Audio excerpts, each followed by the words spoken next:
Hello, listening people. Hello. You're listening to Spit and Polish Presents Unappreciated Masterpieces. I am one of your hosts, Ryan Sliwinski. And I'm his friend. Hello, friend. Hi. Do you have a name? Yes. Growing friend. Ew. I mean, I'm growing. We Last all... week I was born, now I'm growing. Okay. But my nickname is Bartek. Okay. For some reason, when you said growing, I immediately thought erection. Because you're growing an erection. That's what I thought. That's what my mental picture went to. And I don't think I'm the only listening people in the world that thought that. I haven't grown enough to know what that means. Oh, okay. Ask me next week. When you're adolescent, yeah. So, baby boy Bartek, we are spit and Polish, likingly, because we are always spitting, and we both happen to be Polish. Is that not correct? Yes. And as Polish people, and people who are always spitting, it is our responsibility to host a podcast in which we talk about unappreciated masterpieces. Is that correct? Yes, very funny. Very funny and informative. Yes. A lot of people have given us 5 stars on iTunes, and if you haven't, you should. Yeah, we're not dummies. We're geniuses. Baby geniuses. Make that a movie with Christopher Lloyd. So, it is a movie. That's the joke. Oh, it's already... Okay. It's already a movie. I was planning... You're like, can I have Kathleen Turner in it as the evil corporate woman? Yes, you can. So, Bartek, we on Unappreciated Masterpieces... What do we do? Like, what is the show Unappreciated Masterpieces? What do we do? What is an unappreciated masterpiece? What's the whole deal? What question do I answer first? All of them. But like, what Okay, order? so imagine that time is happening in the past, present, future, all at once. So answer all of them at once. Alright, well, you're gonna have some editing to do. And I won't do it. Unappreciated Masterpieces is a show where we talk about films. We are spitting Polish because we're always spitting. We both happen to be Polish. I'm Bartek, he's Ryan. What were some of the other questions you asked? What is an unappreciated masterpiece? An unappreciated masterpiece is a film that has not received the love that it deserves, whether it used to have it or no longer has it. Those are actually the same thing, so I don't know why I said or. They are films that just need to be talked about more, and we take it upon ourselves to not just spit and polish things and be Polish. Yeah. So we both definitions are Polish, but to appreciate them and try to get you to appreciate them. Yeah, that's exactly it. You answered it all, except for, how do we do that? Well, we can't do it if we're dumb, because we got to use our voice boxes to, enunciate words and give them... Yeah. And we've got microphones in front of us. But we actually have 3 microphones. So or do we? We used to only use 1, but now we use 3, so we can just... that's why you could probably hear me better in the past couple of episodes. Yeah. So we just podcast about these movies in an audio commentary fashion. That's right. Podcasting can be a verb. But we have to talk about a specific movie in the episode. And I don't know what that movie is, because I am in the episode. I have yet to get up to that point in the episode where you see the little line or dot or whatever you have when you're listening to this. Get up to that second that Ryan goes, oh, this movie from this year. When this I episode don't goes know on YouTube, when this episode goes on YouTube, you put an ad like just before I say where it is. Of course. So I don't know what the movie is. Tell me. Oh, you're lost, are you? Yeah, yes. Why are you laughing? Yes, because you gave me a seductive look when you said it. Oh, you're lost. You want to be found? Yeah. Spit and found? You know what's really weird about all of that? What? The movie, I don't know if this is the movie, but there was a movie called Lost and Found with David Spade in which he finds a dog, and the whole movie is about him having weird feelings about finding a dog. That's on the list as well. Is that the movie we're doing? Lost and Found with David Spade finding a dog? Look, all this talk about weird feelings and seductive looks, I'm growing. I don't understand that yet. Okay. And no, we're not doing Lost and Found. Damn it! I wanted to see David Spade after Chris Farley died, but before he got on Just Shoot Me, find a dog. Damn it, says the disappointed man who picks all the films. Yeah, me. There's someone listening to this that knows exactly the movie I'm talking about, and they're just throwing their hands up in the air going, well, I'll do that one next week. I'm not promising that that's the one we do, but maybe it's the one we're doing today, Bartek. I know you already disproved that we're not doing that movie, but tell me the title of the movie so I can pretend like I understand what you're saying and saying, oh, we're doing Lost and Found anyway. In this episode, we are doing the film Zaginiony Ląd. That one sounded real good. So, you're saying words, and imagining they're not English words. Maybe they're monkey words. Are you speaking monkey? I ain't no monkey, dude. So you weren't born in an egg No. on top of a mountain?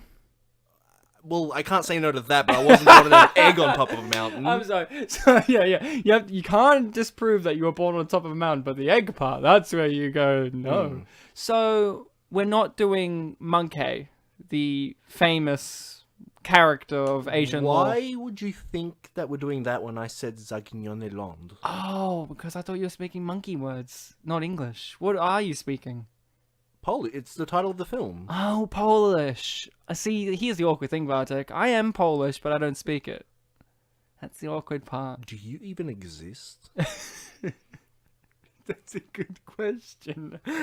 I'm looking at my hand and I see through it, and I go, "Oh no, I'm fading out of existence." Well, that means that your mum from the past has fallen in love with you. Yes. That's also very good. You're on top of... It's an 80s movie. You're on top of everything, Bartek. So no, I don't know what you're saying, and I don't know the movie. Is it Lost and Found with David Spade finding a dog? Well, before I tell you what it is, I just want to let you know that while you were talking, I went and fixed that problem with your mum, so it's all good. You exist now. Great. But it appears you can't speak Polish still. Nah, it's a curse, man. A butterfly effect of something you did. You know what? Now that I think of it, I think this has happened over 100 times now where I've forgotten that you don't speak Polish. I can't wait one day when I get really bored and I just do a compilation of every single iteration of me saying I don't speak Polish, and you're like, what? Would it be just your lines or the whole The sequence? whole thing. I'd like that. It would be 2 hours long in itself, and it would just be called the Ryan Doesn't Speak Polish episode. That would be the episode title. It actually might be close to 2 hours. Yeah, because we talk very long time. So, what's the movie? The movie Zaguignone Land is actually Land of the Lost. Land of the Lost from 2009? Yeah. With Will Ferrell? Well, some YouTube comments, I believe, and IMDb reviews spelt it that way, but I think it is actually Ferrell. Ferrell. Why I pronounce it like that is there is a movie of him where he's in Mexico and he speaks Spanish throughout the whole movie, and the funniest thing about the whole entire movie is you have the trailer voice. Like, the funniest thing is the trailer, and the trailer voice guy is the deep voice guy, but he's the Mexican equivalent, and he's like, and starring in this movie, and he says like all the Spanish, Mexican and Spanish actors in their names, and then he goes, and introducing new star Will Ferrell, and that's the funniest part of that movie. But we're joined by the funniest part of the podcast, the guest. Ooh. They're usually pretty good. I'm not guaranteeing that the guest this episode's good because they've maybe not proven themselves yet. What happens in episodes where we don't have guests? Then the audience is the best part because they're struggling through it. Ah. So we're joined by guest and local pterodactyl phobia sufferer, Jules Gatteau. Hi. Hi, Jules. We've established on the show before in our episode Scooby-Doo 2, Monsters Unleashed, that you're very scared of pterodactyls. Yeah. So terrified of pterodactyls. Why did you invite me? Because I wanted you to suffer, because I wanted to show Jules a movie where it has... Wait, hold on. So the best parts of the episodes are those who suffer? Yeah. Okay. Those who suffer. I wanted you to suffer through this. Well, Bartek, suffering is one of the human conditions that draws us to film. That's right. I think you're just making shit up. No, that was 100% true. I learned that in film studies. Hear that, guys? Ryan was 100% true. I am. So get your copy of the film, because I imagine you all have a copy of the 2009 classic with Will Ferrell and not John C. Reilly, but his good co-star, Anna Friel. And Danny McBride's there for the ride, too. I don't see the difference. Between Anna Friel and... John C. Reilly. It's because he's a growing boy, he doesn't know the difference yet. He doesn't understand. He doesn't have the mental cognitive sense to notice that one's British. So, get your copy of the film ready, because I'm going to do a countdown from 3. I'm going to go down to 1, and then I'll say play, and you're going to press play Fun as fact, well. in that whole thing, you said 3, 2, and 1. I know. Yeah. It's always hard. So get ready, because I'm going to start this in 3, 2, 1, play. So, Bartek, we are 3 seconds into the movie, 4 seconds in, and I have to ask you the dire straits question of what is your history with this movie and the TV show which it spawned from? Nothing with the TV show, and I assumed that there was nothing for the movie itself, but as I was watching it, there were little bits that felt familiar to me. I don't know, maybe, because this movie's 9 years old as of this recording. I guess some point in the last 9 years, maybe I've watched it, or maybe there's some sort of dimensional play at work where a Bartek from a different dimension watched it and it's transferred to me. Yes. It's like an OO parts or OO parts of memory. Now, I have to apologize automatically. Before we start the episode, I looked up the cast list and I said to both Jules and Bartek, hey, there was an astronaut in this movie apparently. When was that? Literally the start of the movie is the answer. I forgot... because my history with this movie is I had never seen it before having to do this show, so I think I'm forgiven for forgetting elements of the movie, such as this poignant moment in which it shows us the futility of man against beast, that even a spaceman cannot defeat animal. Well, I don't know if he's from space, so maybe that's his fault. What, the astronaut's not from space? I don't know, all the spacemen from space, or just men that go to space? Both. Well, which one was he? Well, I don't know his story. Maybe when they make Land of the Lost a prequel... Land of the Lost Zero. No, it will be called Space of the Lost, because he's lost in space. Ha! See? All of these shows were made around the same time. Lost in Space. Maybe we'll do that movie on the show. You know, the one that asked the question, can Joey from Friends be an astronaut? And the answer is yes. I ask myself that all the time. So, Jules, what's your history with Land of the Lost? Do you have one for this movie and the show? No, I don't actually. I'm the same as you, and I'm... Did you know... I wouldn't have watched it because of the pterodactyls. I thought you would have gathered that. I wanted you to watch it, especially for the pterodactyls, and Will Ferrell with a goatee. Yes. Or is it a goatee, Bartek? You're a facial hair expert. Would you describe that as a goatee due to the fact that the moustache and chin hair are not joined? Is there a specific name for that? Isn't there... Is it like Van Dyke or something? I don't know. It looks like Tony Stark done Van wrong. Dyke. Yeah, I think that's actually the term. Why is it got a Van Dyke? Is it because Dick Van Dyke exists and maybe he had a facial hair like that? Or was there a famous explorer called Van Dyke? Also, best pipe ever. It's a shell. Or is it? It looks like a shell of something. It looks awesome. That's the point I'm trying to make. I had never seen the show. It looks like the end of the badminton.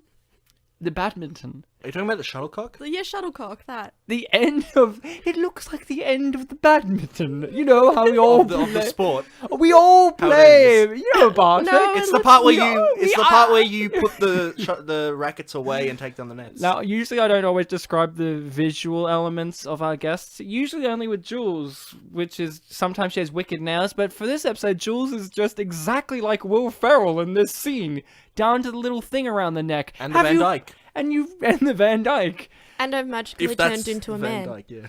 And no, you're still a girl. You can still be a Van Dyke and a girl. Very you know. tall too. There are a lot of Van Dyke girls, you know. They're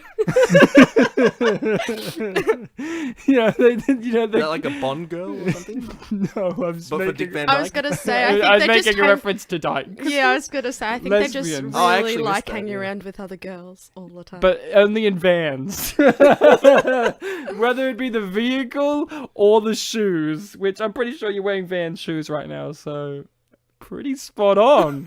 Well, Jules is a real Van wearing Dyke. shoes to a podcast. Yeah, I'm wearing socks, as is Bartek. We're a bunch of Van socks.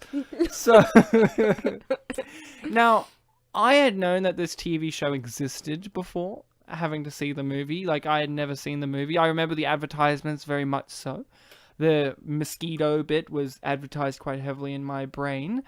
That and them river rafting in the beginning, that was heavily advertised. I had heard of the TV show, never watched it. I don't know why I never watched it. I don't think it was ever really on in Australia, like for our generation. I've never seen it rerun. I would be interested in seeing it, although a lot of people make fun of the low effects and all of that. I do believe a good portion of the writers of the original show were from Star Trek.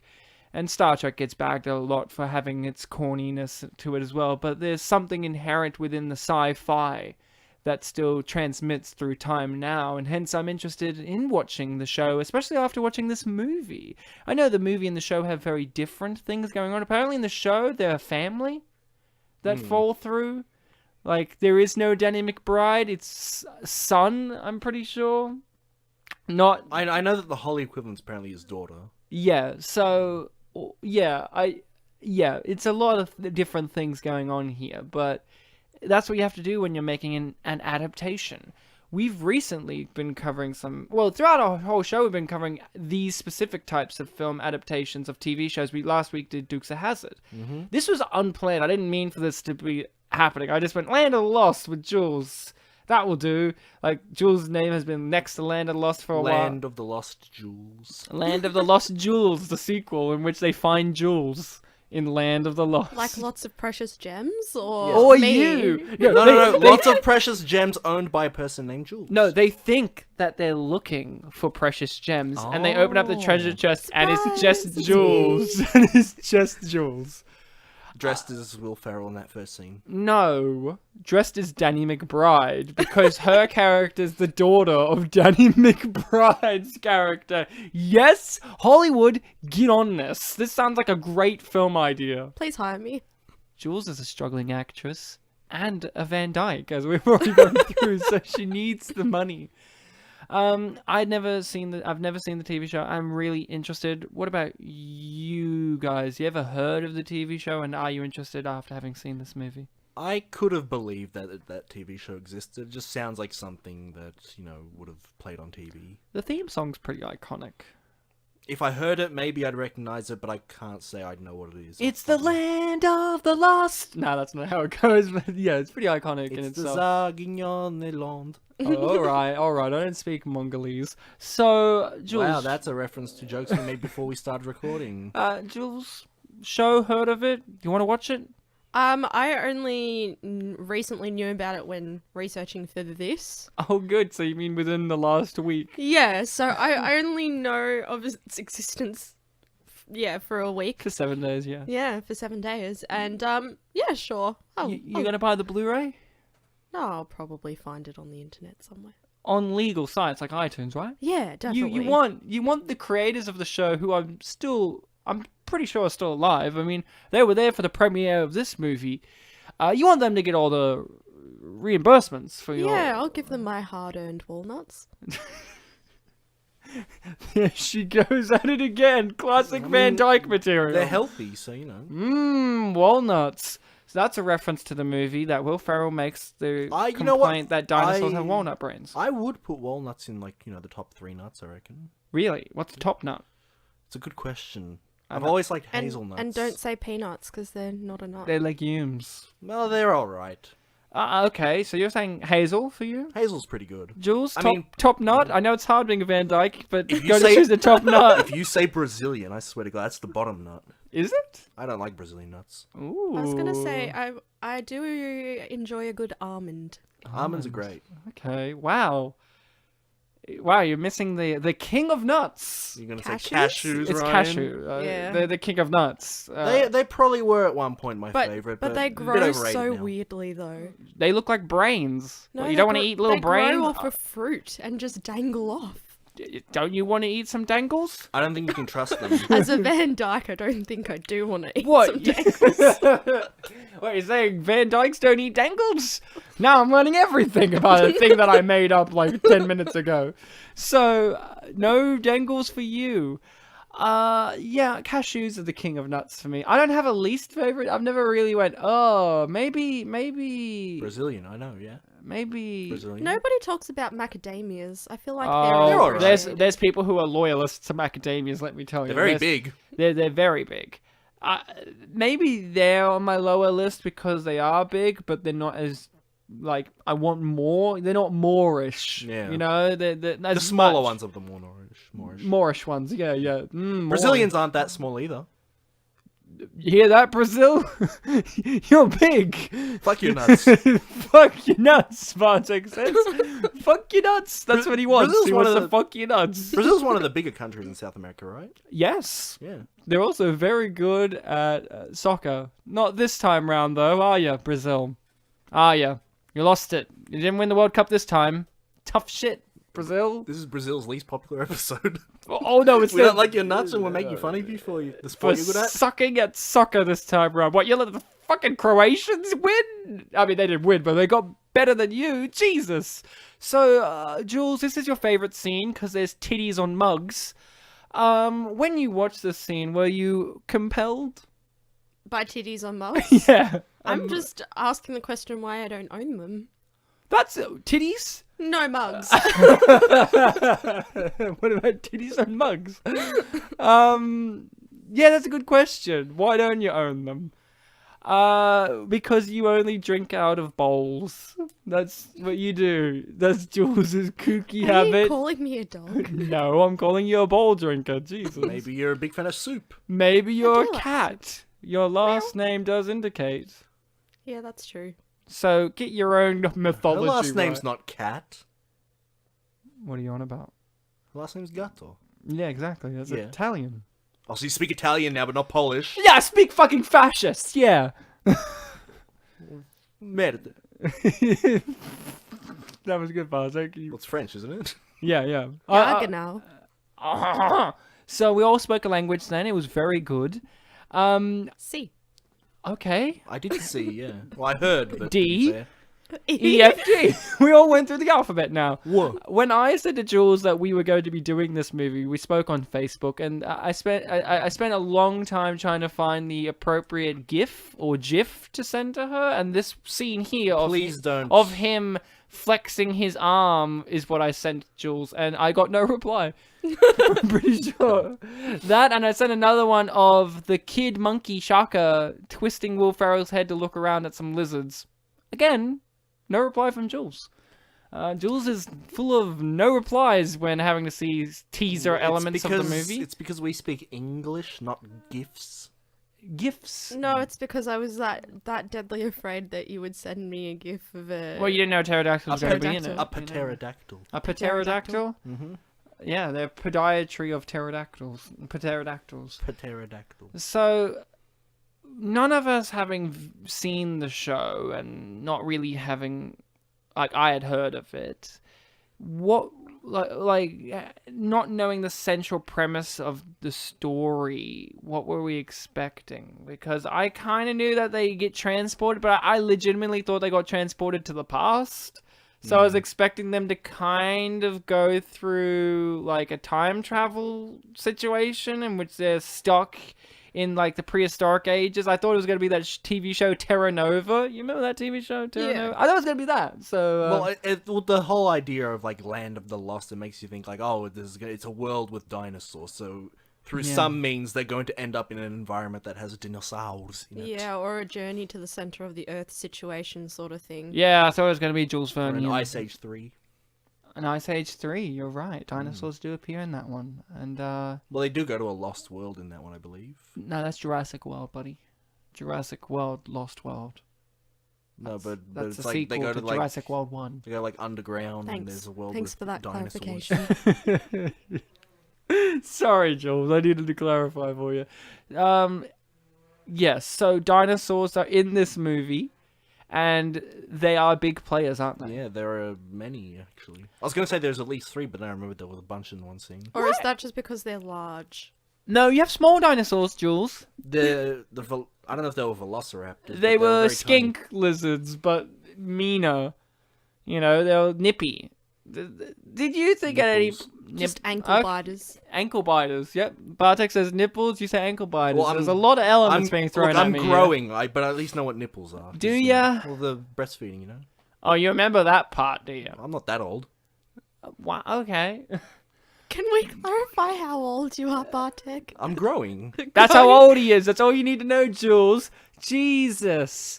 So, you know, this movie, I thought it was going to be taking place specifically in the prehistoric ages, and they were going to have to be fighting dinosaurs and building, you know, like in a lot of these time travel things, building a little time machine to go back. I thought that's what it was. I didn't expect aliens and ice cream men and Viking ships and stuff like that. I didn't expect any of that. But a lot of out of place artifacts. Oh, parts, ooh parts, whatever they're called. I don't know, man. I don't speak Polish. So, Bartek, you seem kind of familiar, yet foggy with this. You were saying like elements of this kind of Yeah, some stuff about it were surfacing up. familiar, so maybe I've seen it before. At the cinema. That would have been the weirdest part. Again, he's a growing boy. He doesn't remember everything super That clear, was when he was okay? in the womb. You're right. You can't remember what you saw in the womb, yet you did hear things when you were in there. Well, but some visual things. Why are you looking at me? He's the growing boy. Yeah, but you're looking at me confused, like, do you? Yes, Jules, you hear things when you're in the womb. You can hear your mum going, "Get the fuck out of me!" And What? you're like, "No!" It's like, I hear voices. Yeah, exactly. You're psychotic. Yeah, Listen, you're right. Could we please stop focusing so much on my age and You're growing, could you sorry? Could you just treat me more like one of you? Just pretend that I'm normal. Here's the problem, Bartek. I'm getting flashbacks to our episodes on Race to Witch Mountain just a moment ago, in which I guess said it was trying to say agents, but it sounded like Asians. And just a moment ago, when you're just like, "Can we just focus on my age?" I'm like, I thought you just said, "Can we just focus on my Asian?" Wait. And I'm like, your Asian's fucking terrible. You're Polish. Let's focus on my Asian, shall we? How about we focus on my Asian? You're only considering half. Come on, Jules. We don't focus on half That's people. half more than both I of was you just- combined. You I don't was- know my story. I was just You don't know my Asian. look. I was just asking for a little equity. You don't know Bartek's equity of him being Asian. I might have made a misstep there by saying he's terrible Asian. He might have a lot of Asian food in his belly. Bartek likes Indian food, alright? Great. He shoves it down his pie hole. Well, the last He thing- was saying breast stuff earlier. No, he didn't have breast milk. He sucked straight down on some Indian food at birth. Well, Like, you know what? he came out of the womb and he was like, "Give me a vindaloo."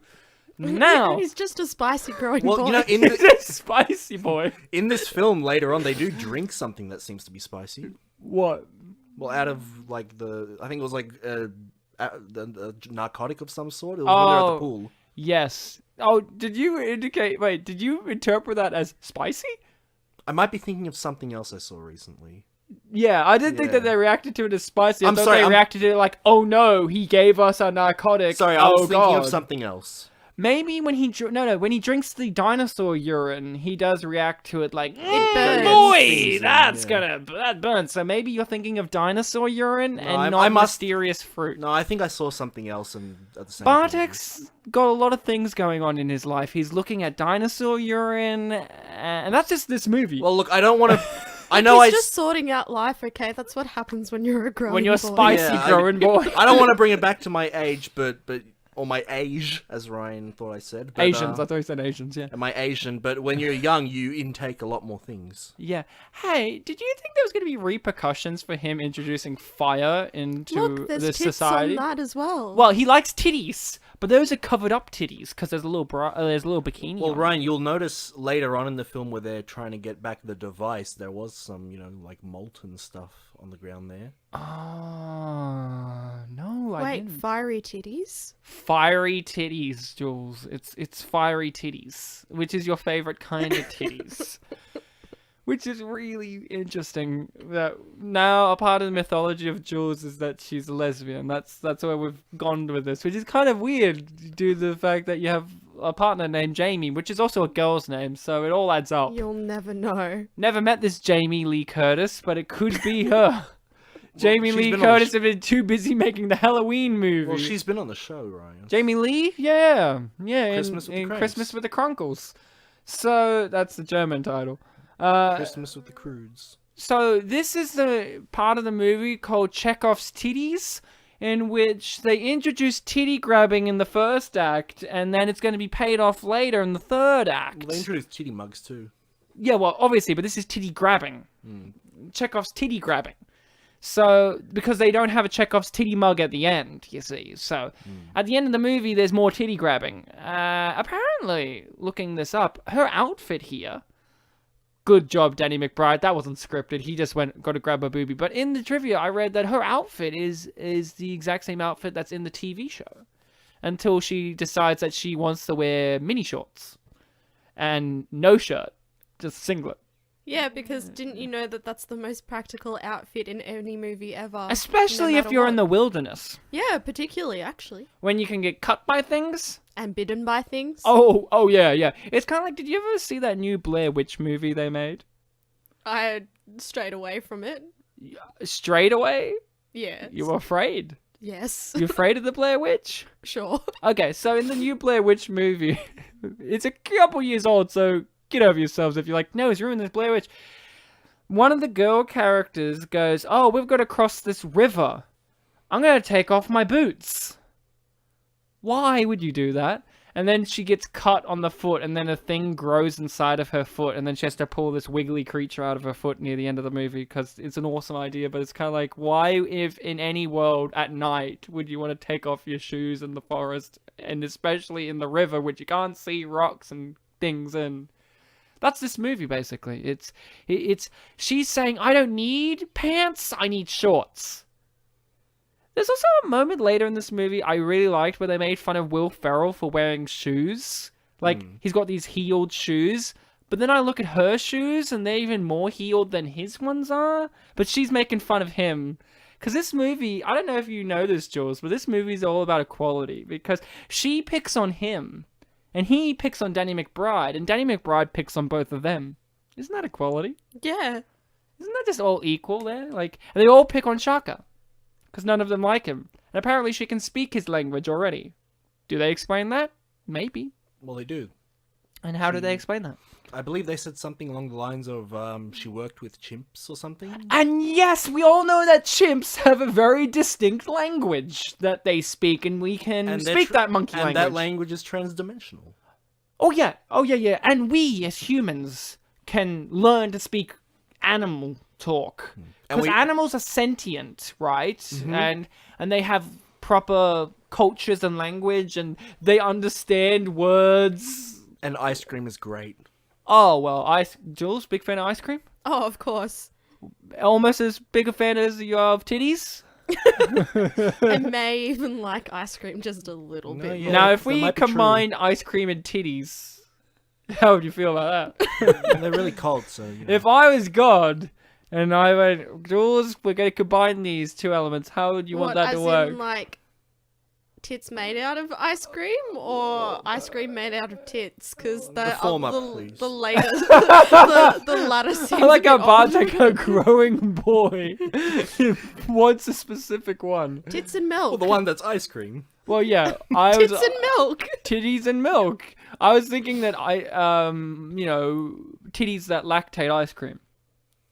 Obviously. Oh. So you have one that lactates chocolate and one that lactates vanilla. Because you don't want to want to be stuck with fucking one, do you, Jules? If I was God, do you just want to be stuck with fucking vanilla the whole time? Do you want one that's chocolate, but right? maybe if I get sick of both, does that mean I'm just gonna start... I don't know, it's just kind of... It reminds me of a cow, and that's just weird. Don't you ever get upset that you only have, like, one flavor of urine? Yeah, exactly. Yeah, but we don't drink urine. But humans... We don't? No, we don't. But humans drink milk, right? Mm. So it's okay that it's... Because what you're doing there is implicating, like, oh, well, we drink pee.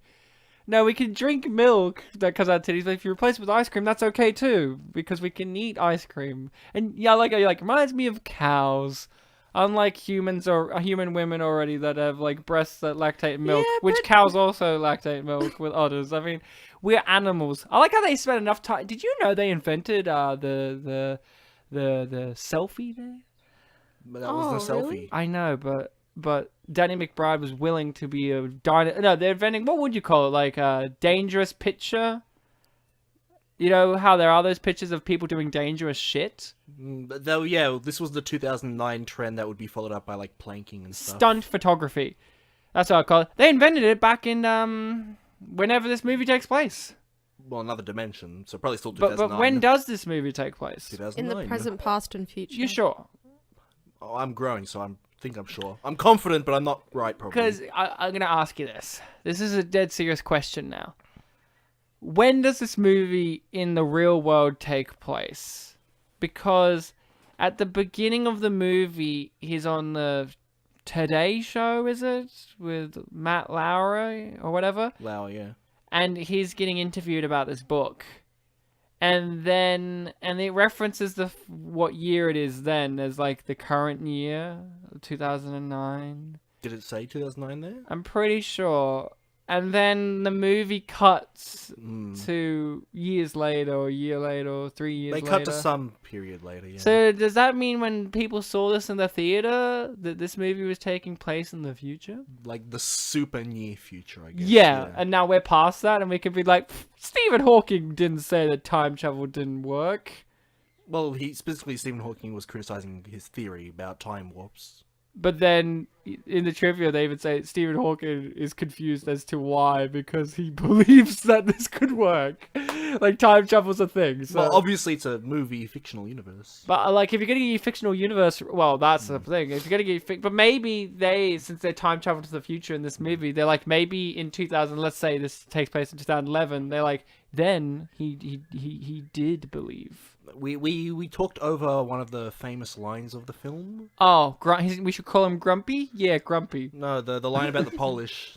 Oh, Bartek, please tell us about the line about the Polish. Well, it's just that I can't remember the specific adjective they used. Stupid. Stupid? Okay, I couldn't remember if it was stupid or evil. No, stupid. I like how you got those two mixed up, though. Like, I thought you could be like, I could remember if it was stupid or silly, but you're like, stupid or evil. Well, I remembered evil, but then you kept talking about stupid. I'm like, oh, maybe I'm wrong. No, stupid. Stupid. Because he was making a point. So in the movie, for those not caught up, which is all of you, because we've been jumping around a bit, Will Ferrell is making a comment about how dinosaurs, like the T-Rex, has a brain the size of a walnut, and that the stupidest creatures alive. Yeah. Other than the Polish. Yeah. Which, I didn't know that was a thing. Are we considered real stupid? Well, you don't speak Polish, so you wouldn't know. Yeah, but like... Okay, so that doesn't make sense in itself for me. So wait. In the Polish culture, where they speak Polish, do they come across as stupid, like, to themselves? Because he's making a comment as an outsider, Will Ferrell, as someone who's not Polish. So I can apply my workings with his workings, because I don't speak Polish. Oh, look, this is the short scene. What? Good job! So, Right, it's not very long. What? The scene's not very long. It's still going. Yeah, but it's not long. What do you mean? Because shorts. Good job. Yeah, I get it. Short. So, Bartek, so what I'm saying is, I can be like, so are we stupid? Is that a fact? If you're asking, what do you think the answer is? I don't know. You tell me. But is that a thing? Have I missed that somewhere? Are we considered stupid? If it was a thing, the Polish wouldn't know about it. Yeah, but who's stupid? Yeah. I mean, that's what he's saying. Because I would understand if she said it, because in England and Europe in general, the Polish people are a bit of a problem, where the Mexicans of Europe is the joke, because we just spread ourselves and steal all the jobs. That's the World War was started over us being invaded, yeah. Yeah. Germany, we don't forget. So... But we do forgive. Well, Polish people, probably not. Probably not. They hate Russia more, though. Yeah, because they oppressed longer. Yeah. But you have to blame one for the other, right? Because if one didn't do that, the other wouldn't have been able to do that. They really hate Russia. Yeah, of course they do. Of course they do. Really hate but they Russia. have to. But they should at least apply some facts that if it wasn't for Germany invading, the Russians wouldn't have been able to take over. But they're not Russia. Yeah, but they were Nazis. Yeah, but they're not Russia. Wait, wouldn't the Germans have killed more Polish people than the Russians? Right? Can't they hate them both equally? Well, Polish people because hate everything. Germans specifically wiped out sections of the population while Russia just oppressed them. My mum told me that. Oh, your mum, did she? Well, she's Polish. So she'd know. She would know, Jules. She's Polish. She told me that when Polish people aren't fighting other people, they're fighting themselves. Oh, classic. So, who are they fighting now? Themselves? Probably themselves. Yeah, they're like, women don't deserve abortions. Polish women, I don't know.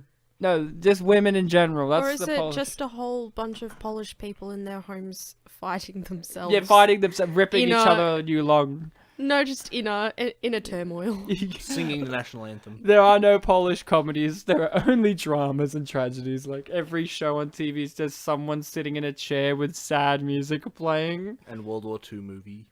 And a World War II movie. There's a lot. You don't say. Why would they only make movies about that? Is it possibly because it defined their culture? I think they'd say no, but I'm saying yes. Hear that, Poland? You in a turmoil with Bartek there. He says yes. Get him, boys and girls. You know, you're allowed to do that. Oh, Grumpy winked at them. That was nice. Have you ever had a dinosaur wink at you? I have now. I've had a grumpy person wink at me. While they were grumpy? I mean, they are a grumpy person. Were they Imagine scaly? someone grumpily winking at you. Like it's kind of like a sad person whistling. You just can't imagine it. You can only whistle when you're happy. Have you ever heard someone be like, think about it. Have you ever seen someone go, well, Jules, the tests have come through.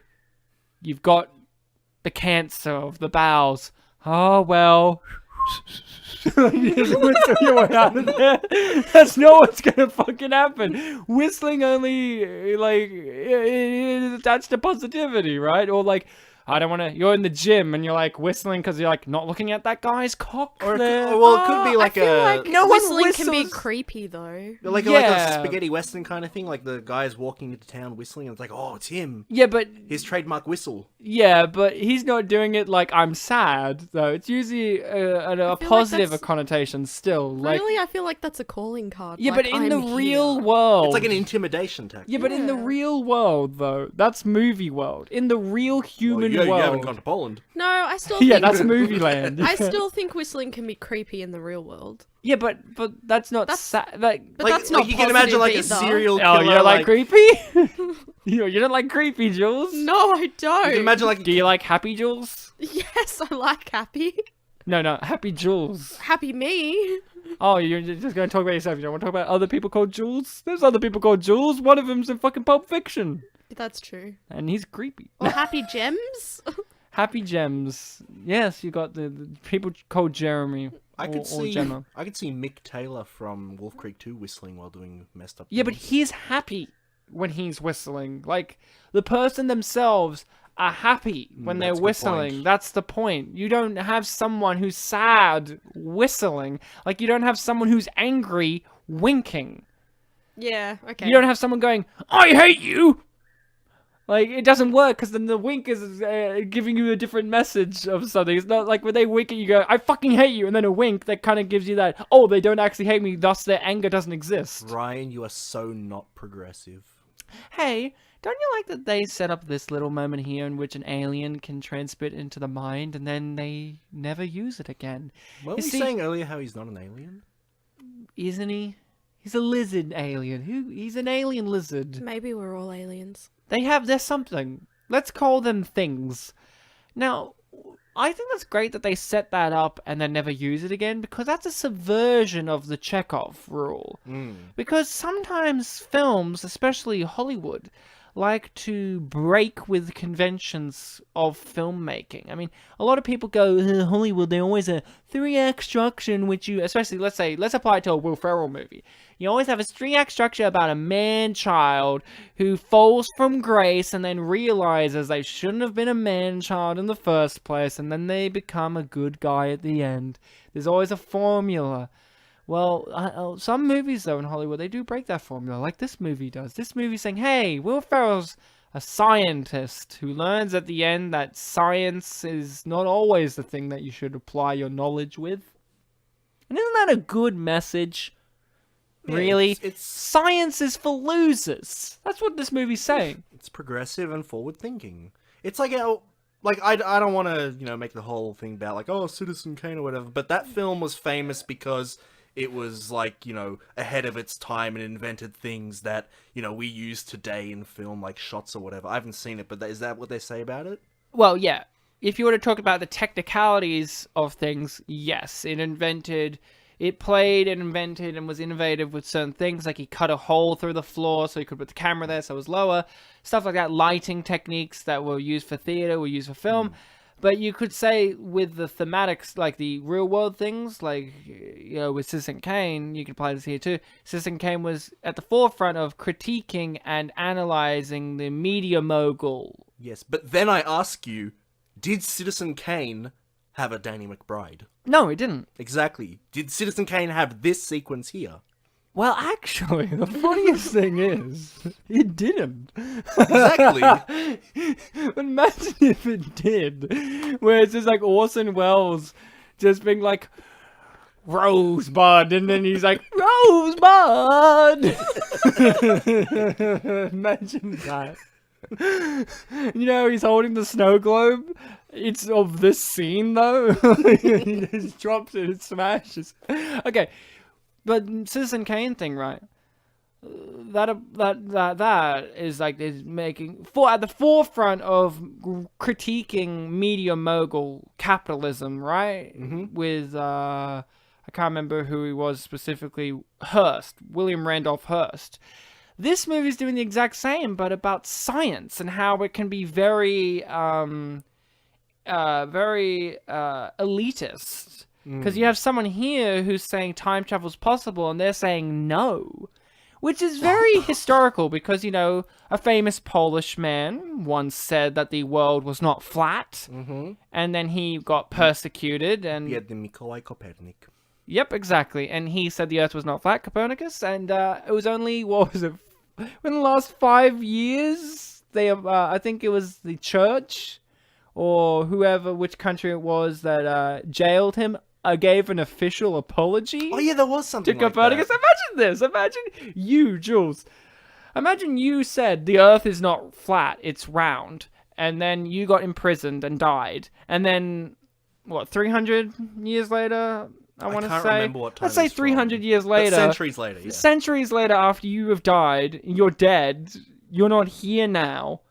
Someone in a parliament meeting just goes, "Sorry, Copernicus." Would that make you happy? How could it make me happy when I'm not around? Exactly. So Jules is saying there is no afterlife. Confirmed. Hashtag confirmed. You're dead. There's nothing afterwards. You hear that, Kevin Rudd? What was your apology all about? Fuck you. That is brutal. For a non-Australian listener, they're like, what the fuck's he talking about? For Australians, he's like, we're thinking, wow, Bartek is saying that Kevin Rudd shouldn't apologize to the Aboriginal people for the atrocities put upon them by the white man. Good job. Good job, Bartek. Hashtag sorry, not sorry. Hashtag not all Caucasians. Hashtag I'm growing. Hashtag I'm a real boy.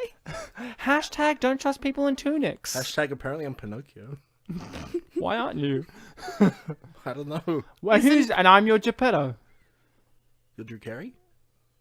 Yes. Was Drew Carey the voice? No, not the voice, but in like the film Geppetto. Oh, I didn't know that existed. Is it an unappreciated masterpiece? I think it's not theatrical, so... Don't come in here with your TV movies. I'm very upset now. I was really excited about this Drew Carey Geppetto movie. Now I realize it's not even a theatrically released movie. Unlike this movie, which was theatrical release. Someone saw this in the cinema. If you saw this in the cinema and you had a pleasant experience with this, please email us. The email's in the description. But please do, because I really want to hear about it, because I don't know what people's reactions to this were, because this is a real unappreciated masterpiece. This has got like a 5.1 on IMDb, which is, this is average. And I would like to apologize You should. for all the blind people who had to hear Ryan say to read in the description. It's, I believe, spitandpolished@gmail.com. No, we've got Braille. Oh, those are for deaf people, according to Bartek on a previous episode. Exactly, Ryan. Stupid. Bartek In which case they wouldn't hear you say. Bartek legitimately thought Braille was for deaf people to read, and then I had to break to him, deaf people can read because they have sight. I think... No, wasn't it that I caught myself on that? Yeah, but by the time you caught yourself, I was already at the point of saying, but Bartek, deaf people can read, and you're like, they can read. we got there together, Yeah. but I was there ahead of you because I had common sense. Well, yeah, I wasn't even born then, so leave me alone. He was just a cum stain on the floor. And I was like, sorry, bud. Because all cum stains eventually become fetuses. Yes, Ryan. Well, no, I'm saying your No. mum wiped her pussy on the ground. That's what I'm He- clearly saying. The thing is, he might have been born then because he's just growing. He has no age. He's clearly at the stage of development in which he's attending primary school, but not the later stages. Probably year 2. That means 7? No, 8. That's an 8-year-old, right? When you're in year 2, that's 8 years old. Bartek's an 8-year-old child, so we should keep our swearing down to a minimum, because although this podcast is with coarse language on the iTunes, it has that little parental advisory. Explicit content. Explicit content. We have a child here, and it's our service, Jules, as adults, responsible adults, not to imprint this child with swear words. That's fucking right. And you've been doing really well so far. I have. I've been doing fantastic. I've nailed it so far, like Jesus. On the fucking cross, right? Whoa, where did you get that from? From you! I was clearly referencing his carpentry career. I don't know where you got this crucifixion from. Carpets don't have nails, dummy. Well, fun fact, Bartek, you're gonna learn that they do in fact sometimes hammer in carpets. That's stupid. I'm not a carpenter. Exactly. My dad is. I could ask him. But he makes ships, right? Yeah, but you have to have a level of... You have to You know have how carpets to... on ships, yeah. Yeah, you're yeah. right, yeah. You need... Yeah, you need... The captain's quarters, the pirate king. No, for the poop deck. You don't poop on carpets, poop on toilets. Yeah, but if you poop on wood, it's gonna get ingrained into the wood, and that's gonna be That's awful. why you poop on toilets. Yeah, but you have to have carpet so that you can walk to the toilet. Clearly... Carpets aren't footwear. No, but you don't want to get a splinter on your foot from the wood, do you? Well, then you wear shoes. Yeah, but sometimes you don't wear shoes. You're not wearing them now. Well, but I'm wearing socks. Yeah, because... Yeah, exactly. But that wouldn't stop a splinter, would it, Jules? But I thought carpets were a mode of transport. This isn't Aladdin. The self-seriousness in Jules' voice and look at me, they're like, wait a moment, guys. I got some fun facts for you here. Oh, this is probably my favorite scene in which Will Ferrell... Is this the burning that you remember, growing boy? Spicy growing boys. Oh, this. Is this the growing, burning moment for you in which Will Ferrell chugs on some dino urine? I was going to dismiss this, but I did make a joke about drinking pee earlier, so I can't really do You that. can't back off. Look, this is probably my favorite scene because I love the banter and the rhythm between the two of them. Danny McBride has, like, he's being a jerk, but he's not being the jerk that he usually is in the movie where he's, like, overtly, like, he's kind of like, so, He actually does want to know. Yeah. but he's being a jerk, but he's being a jerk about it. So it's like, it has a Chevy Chase kind of feel to it. Like, Chevy Chase does that a lot when he's being a jerk to people. He's like, so, you had to stand under a dino dong, did you? Tell me about that. Like, he's not being like, you had to stand under a dino dick, did you? Just fucking tell. Like, he's not being aggressive. He's very laid back, like, very... Tell me about it. I want to hear from your mouth. And what? Your mouth's full of dino pee? Hey, you know how South Park made that joke about Rob Schneider is a carrot? Mm-hmm. And like all of those things, and then they eventually had one for Adam Sandler making all of these movies.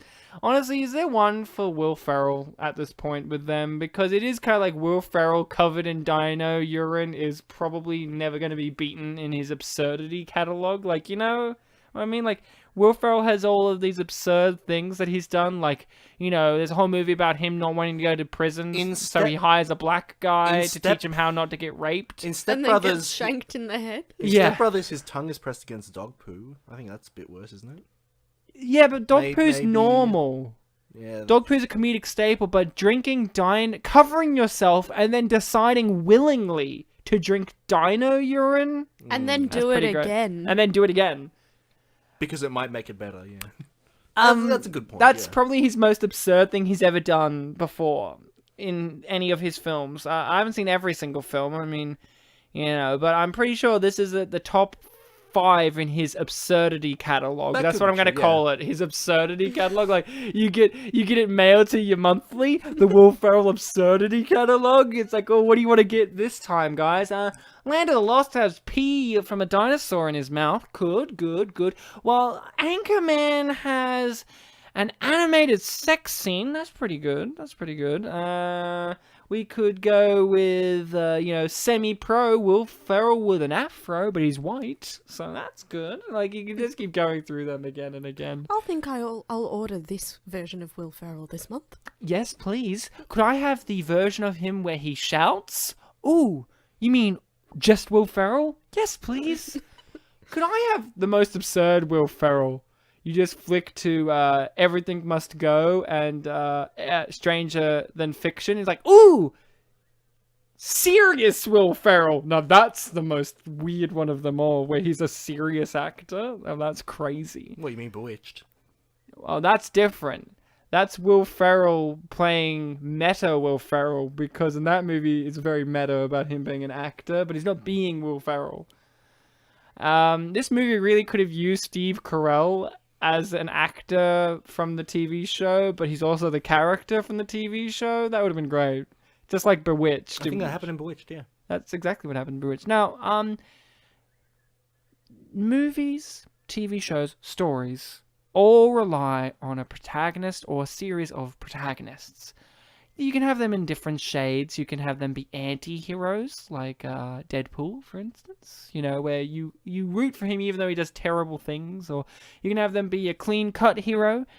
Our heroes in this movie, what would you classify them? Especially during this scene in which they willingly don't help someone.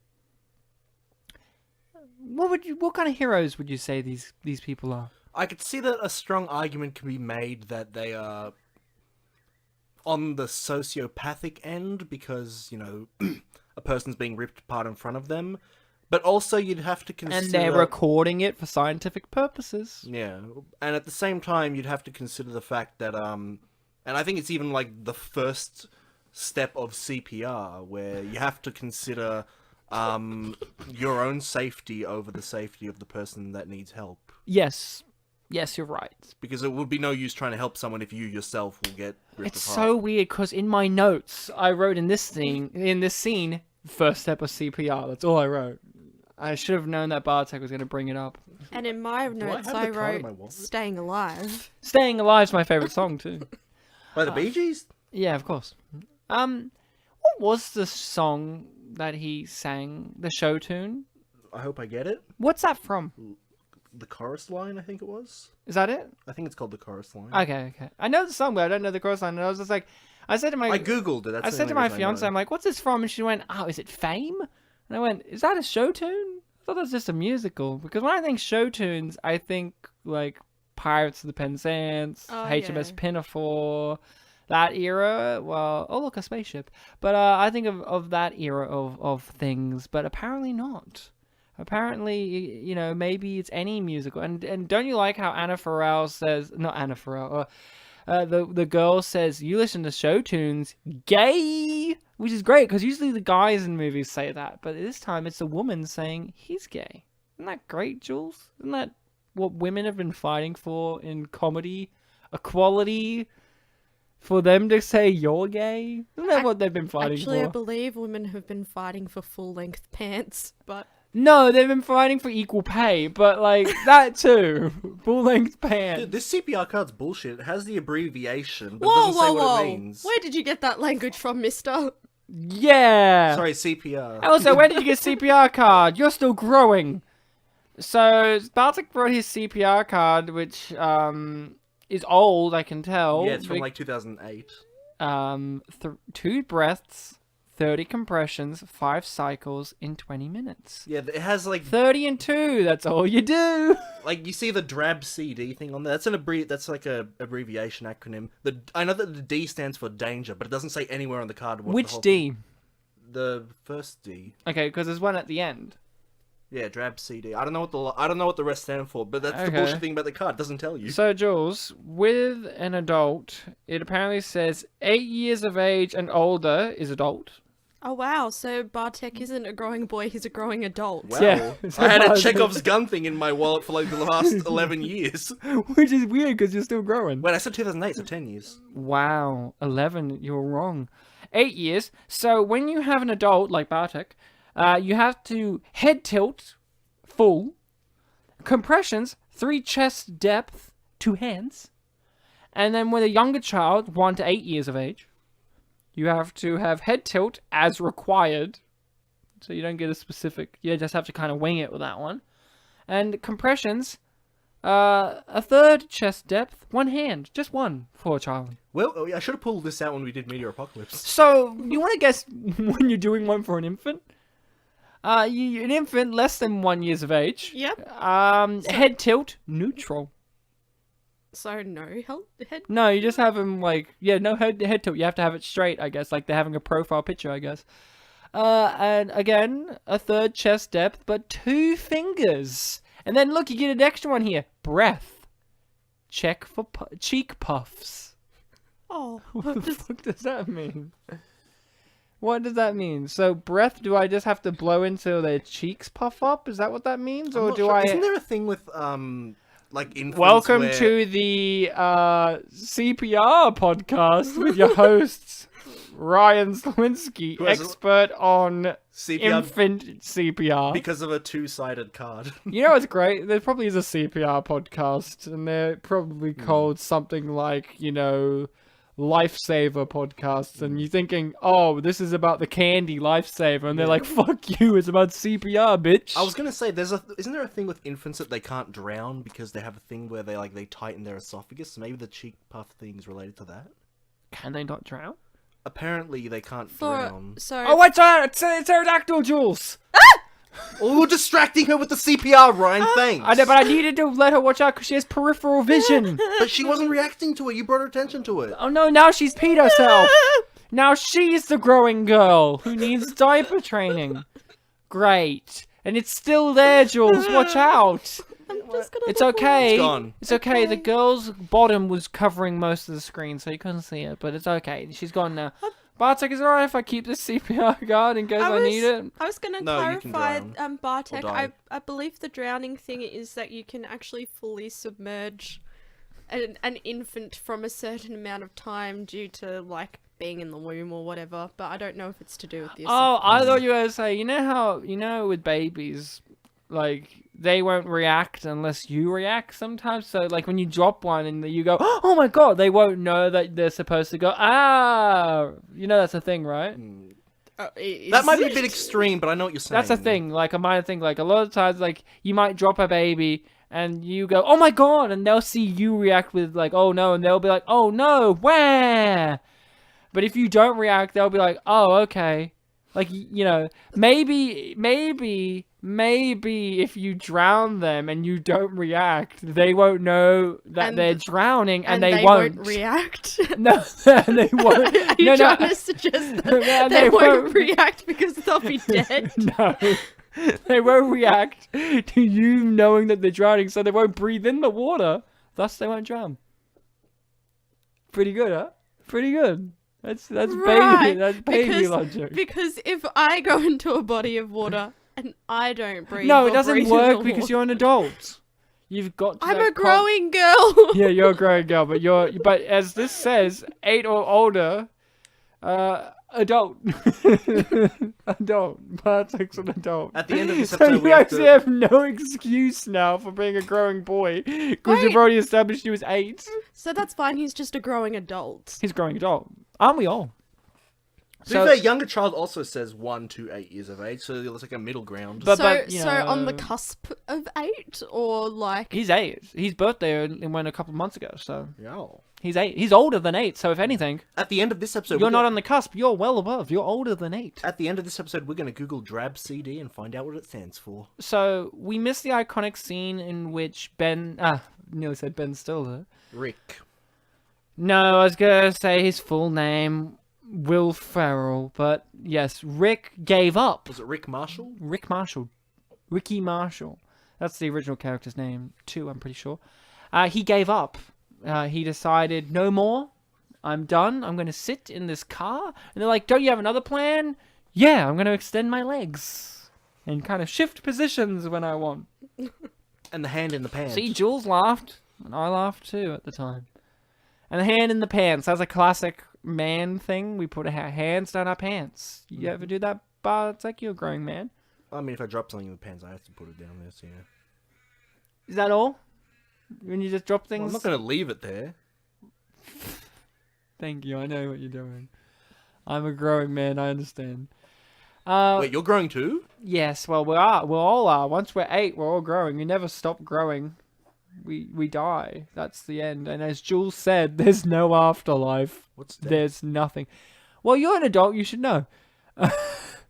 If you were younger than 8, I would have to tell you. But you're the one that decided I was 8. Yeah, because I told you that I'm growing. And then I said like, well, how old? And you're like, I don't know. And then I determined, because I'm a growing adult and I could figure these things out. And then I figured it out for you, and now you're 8. Well, it wasn't a mystery. I told you I was growing. Well, yeah, but age is still a mystery. That's deep. I'm a philosopher of the stone. That's a Harry Potter reference there for you. The Americans listening are really our pissed sorcerer now. Why is it changed to Sorcerer's Stone? Is it because they don't have philosophers in America? Is that the thing? I guess not, yeah. Because that would be considered witchcraft. But it's all about witchcraft and wizardry. Yeah, it's an alchemy term. Yeah. What, philosophy? Sorry, I was thinking... No, the stone itself. Yeah, but, like, why is it different over there? Yeah, I don't know. America? Why? I used to know, but I completely forgot. Is it because they don't have philosophers? I don't know. There was a reason, but I can't remember what it was. I think it's what Jules said. I think it's like, oh, that relates too much to witchcraft, but sorcerer or maybe it's just because people didn't know what philosophers were. I don't know. Well, back in 1998 or whenever the book came out, they didn't. Thereabouts. They didn't know in America what a philosopher was. They didn't hear about Nietzsche or Plato. Who? Who's that? I don't know philosophers. Is that a kind of plate I eat off of? And I go, plate, oh! Like, oh no, there's a plate there. Well, it's... Like, what fucking universe is America from? Well, no, plate... What about Socrates? I don't play soccer! Jeez. No, Plato's the 15th one. Oh, I get it. Yeah. It's the 15th letter of the alphabet. I get it. Yeah, that's good. That's very clever. Also, Bill and Ted said it's Socrates. Yeah, he's Socrates. Like, they're like, who's this famous, Sun Tzu? Who's that? I only read Zap Brannigan's Big Book of War. Like, I don't read The Art of War. Why don't we talk about this? Will Ferrell's having the blood sucked out of him, but it's okay because he falls over. And that's not an issue anymore. Well, Jules, when you've had things sucked out of you, blood, I would hope, enough to make you go pale and feel sick, you just fall over and you're fine, right? You don't need a transfusion. You can just go to sleep. In fact, I don't have my wallet on me, but I usually have my blood donor card in my wallet. Mm-hmm. And it says, when you're drained of a good proportion of your blood, the best thing to do is fall asleep. That's exactly what it says. Best thing to do is just fall asleep. Well, if it makes you sleepy, then... Well, you should go to sleep. Yeah. Same. It's like when you're on the verge of death. Yummy, Sleep it off. Sleep it off. It's like when you're freezing to death. Sleep. Yeah. If you're feeling tired, what do? You sleep. Oh, I thought the best thing to do was walk it off. Oh, well, run. Run? Run, yeah. Yeah. Run and sleep. Great. Sleep usually comes after the run. What? Or during, if you're lucky. Wait, what if I can run and sleep at the same time? Oh, sleep running.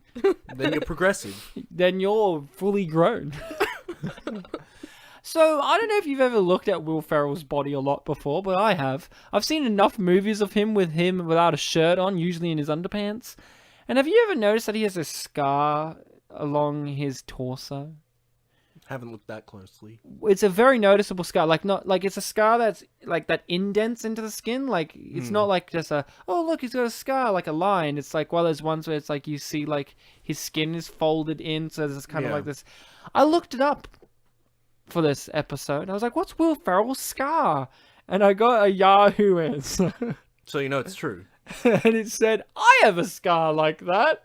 I got it from when I was a baby and couldn't stop throwing up. It's like this term, like, I can't remember what it's called, something like with an E, like an estropostrol or whatever. And you get an operation when you're a baby because you just can't stop throwing up. That's what Will Ferrell has. Because Will Ferrell just couldn't stop throwing up as a baby. And then I said, well, Yahoo, right? Oh, Jules, it's okay. They're only pterodactyl eggs. They haven't hatched yet. Thanks for that. But I went, well, that's Yahoo answer. I should look it up. IMDb. Will Ferrell, when he was a young baby, couldn't stop throwing up, so he had an operation, and that's why he has a scar. And I went, that Yahoo guy wasn't messing around. He knew. Well, it's Yahoo Answers, so you know it was true. It could be the girl, too, so I don't want to stereotype. Hey, why did this happen? So, wait. I thought they were joking in the first time round when he's like, help me with this, and then Danny McBride falls over, like, pretending to be asleep, and then Shaka's like that, too. So is that a joke that both of them are unwilling to help? Or is it a statement that the show tunes put them to sleep as well? It's a complicated answer, but it goes like this. The first thing you said. Is it? Because it's weird because the show tunes kind of stop now. So, and they come back awake. But then Danny McBride's first thing he says when he wakes up is a kind of like dismissive thing, like, I'll do it, oh wait, you got it, don't have to do it. Yeah, true statement, but you know, you got me there. Now, look at this, Jules, I know you're scared of pterodactyl eggs, but aren't you aroused, even as a Van Dyke, by Will Ferrell in a singlet that's tied off, and him wearing a headband dancing? It's the short shorts that really do it. Oh, and the rolled down socks, right? Yep. You only like them rolled down. Jules isn't even wearing socks today. That's just shocking. I'm looking at no socks and shoes. That's just gross. This is terrible. What about thongs though? Well, they're different. Slippers? If you're wearing pants, you don't see them. Well, I prefer wearing, like, if I have a full, like, enclosed slipper, like, I'm not talking about those granddad slippers that, like, have your ankles exposed, but, like, ones that are basically shoes. I like to have socks with them because your feet get she's turned away because your feet get sweaty when you're wearing slippers with no socks on, and then you're covered in foot sweat in a shoe. How profusely do your feet sweat? Well, if you're wearing slippers, like, eventually your feet will begin to sweat because you're usually wearing slippers because you're cold, right? So then you're rugging yourself up, and then, like, slippers add an extra level of heat because usually the cold gets in from your head or your feet, right? Yeah. So eventually your feet will begin to sweat eventually. So, like, and then you're going to have feet that are sweaty and they're kind of in... You know what I'm saying? This is a thing. Radio. Okay. Look, pterodactyl fearer. I have feet that have sweated before, alright? It's just a thing that happens. Hey, Jules, did you think that scene was over? Because it is. And you know how it's over? Hard cut to Will Ferrell in his underpants. Jumping in some water. Well, then you don't have to worry about foot sweat. Look, this is what you... Now, here's the shot that makes it... just seeing his ball sacks outlined in wetness. That's what I wanted to see. Yum, yum. Yeah. In my tub? In my mouth. That's where the taste comes from, Jules. The mouth part. Right. Not the stomach. That's where the digestion part comes from. So, I just want to taste it. Ryan, tasty nuts? Well, I'm saying balls.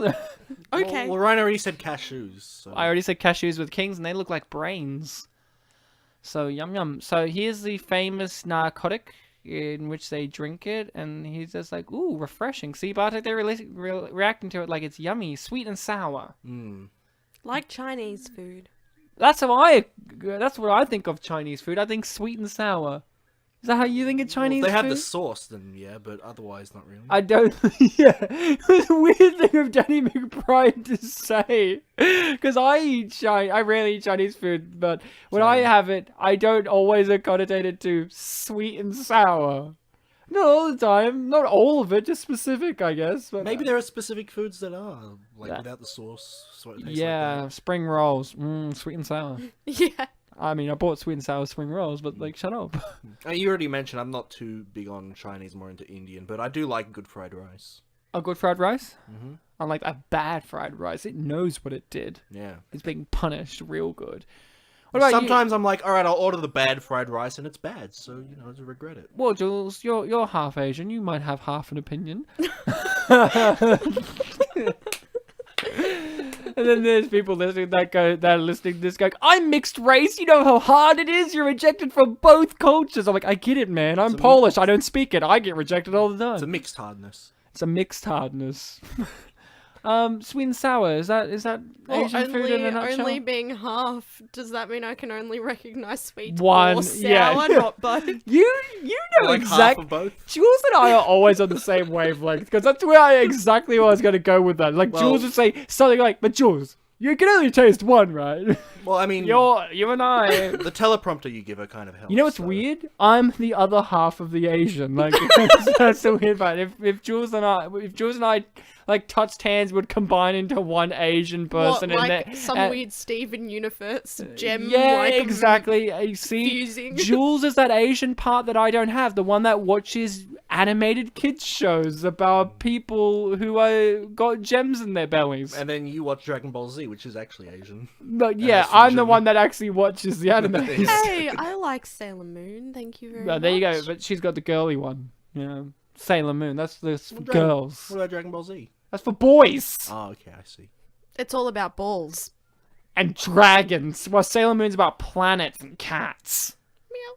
That's exactly the wrong answer. You should have reacted with wolf. See, if we would combine into one Asian game developer that's working on that game with Norman Reedus in it still. What's Hideo that? Kojima? Yeah. The Metal Gear guy. We'll turn into him, the guy who created Metal Gear Solid, and would combine together and would say Metal Gear Solid 2 sucks.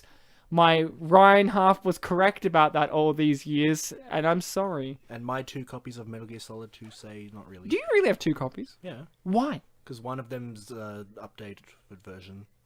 Wait, what happens in the update? Because Just I have has the a- original. Yeah, it just has a few extra features like VR missions and stuff like that. Okay. More shit. Hey, didn't you like the fact that this is wouldn't that be a fucking terrifying image? You're on the ground, kind of semi-paralyzed, and you see just a giant crab scuttling towards you. And that's the weird thing. That must mean that's a soldier crab, because it was moving forwards, not sideways at them. Didn't really have any weapons though. Pincers. Yeah, but didn't have guns. No. Pincers are like hands for them, dummy. I like how you always think that soldiers only relate to modern day warfare and they can't use hand-to-hand combat. Why would he use a spear? Maybe it's just awkward full to of hold. soul. Because this is the land of the lost. Maybe he's from a different era. That Maybe is it's true. from a I've different seen crabs. I've seen crabs carry knives. I have too. I've seen that too. You were about to say, Jules, you were giving a crab opinion? Different dimension? Different dimension. Jules is on the same wavelength here. If we touched hands, we'd turn into Kojima. There we go. So, but I actually thought that was a terrifying image It was. of it in the distance where it's got that the mirage effect on it. You know, where you see the heat waves Yeah. and the water kind of fizzling off the sand, and you just see this giant crab that's already snipping its pincers. Like, I'm gonna go you. That's terrifying, and it's a soldier crab, I guess, because it can move forwards. I actually think it would be scarier if it was moving sideways at him. Wouldn't that be neat? Like, it'd have to come curving around to get them. Wouldn't that be... Now, Jules, I'm not trying to say that you're going to now have a fear of crabs. But maybe by Not the end of all the episode. crabs. Hashtag, I like pube crabs, says Jules. They're my only friends. Hashtag they're the ones I'm afraid of. They're the ones I'm afraid of. All those scary crabs in Sailor Moon. Are there crabs in Sailor Moon? I've never seen it. Jules, you're a Sailor Moon expert. Crabs, are they in them? Probably in a market somewhere to purchase, but not as a main focal point. There are crabs in Pokemon. There are crabs in Pokemon. They're not the main focal point. They're in the background They're at really- markets. Oh, the main character. No, has they one. get crabby about it. Jules did it. Jules went there, guys. Did you hear it? Did you hear that? That was Jules going there. I believe it was his 7th Pokemon.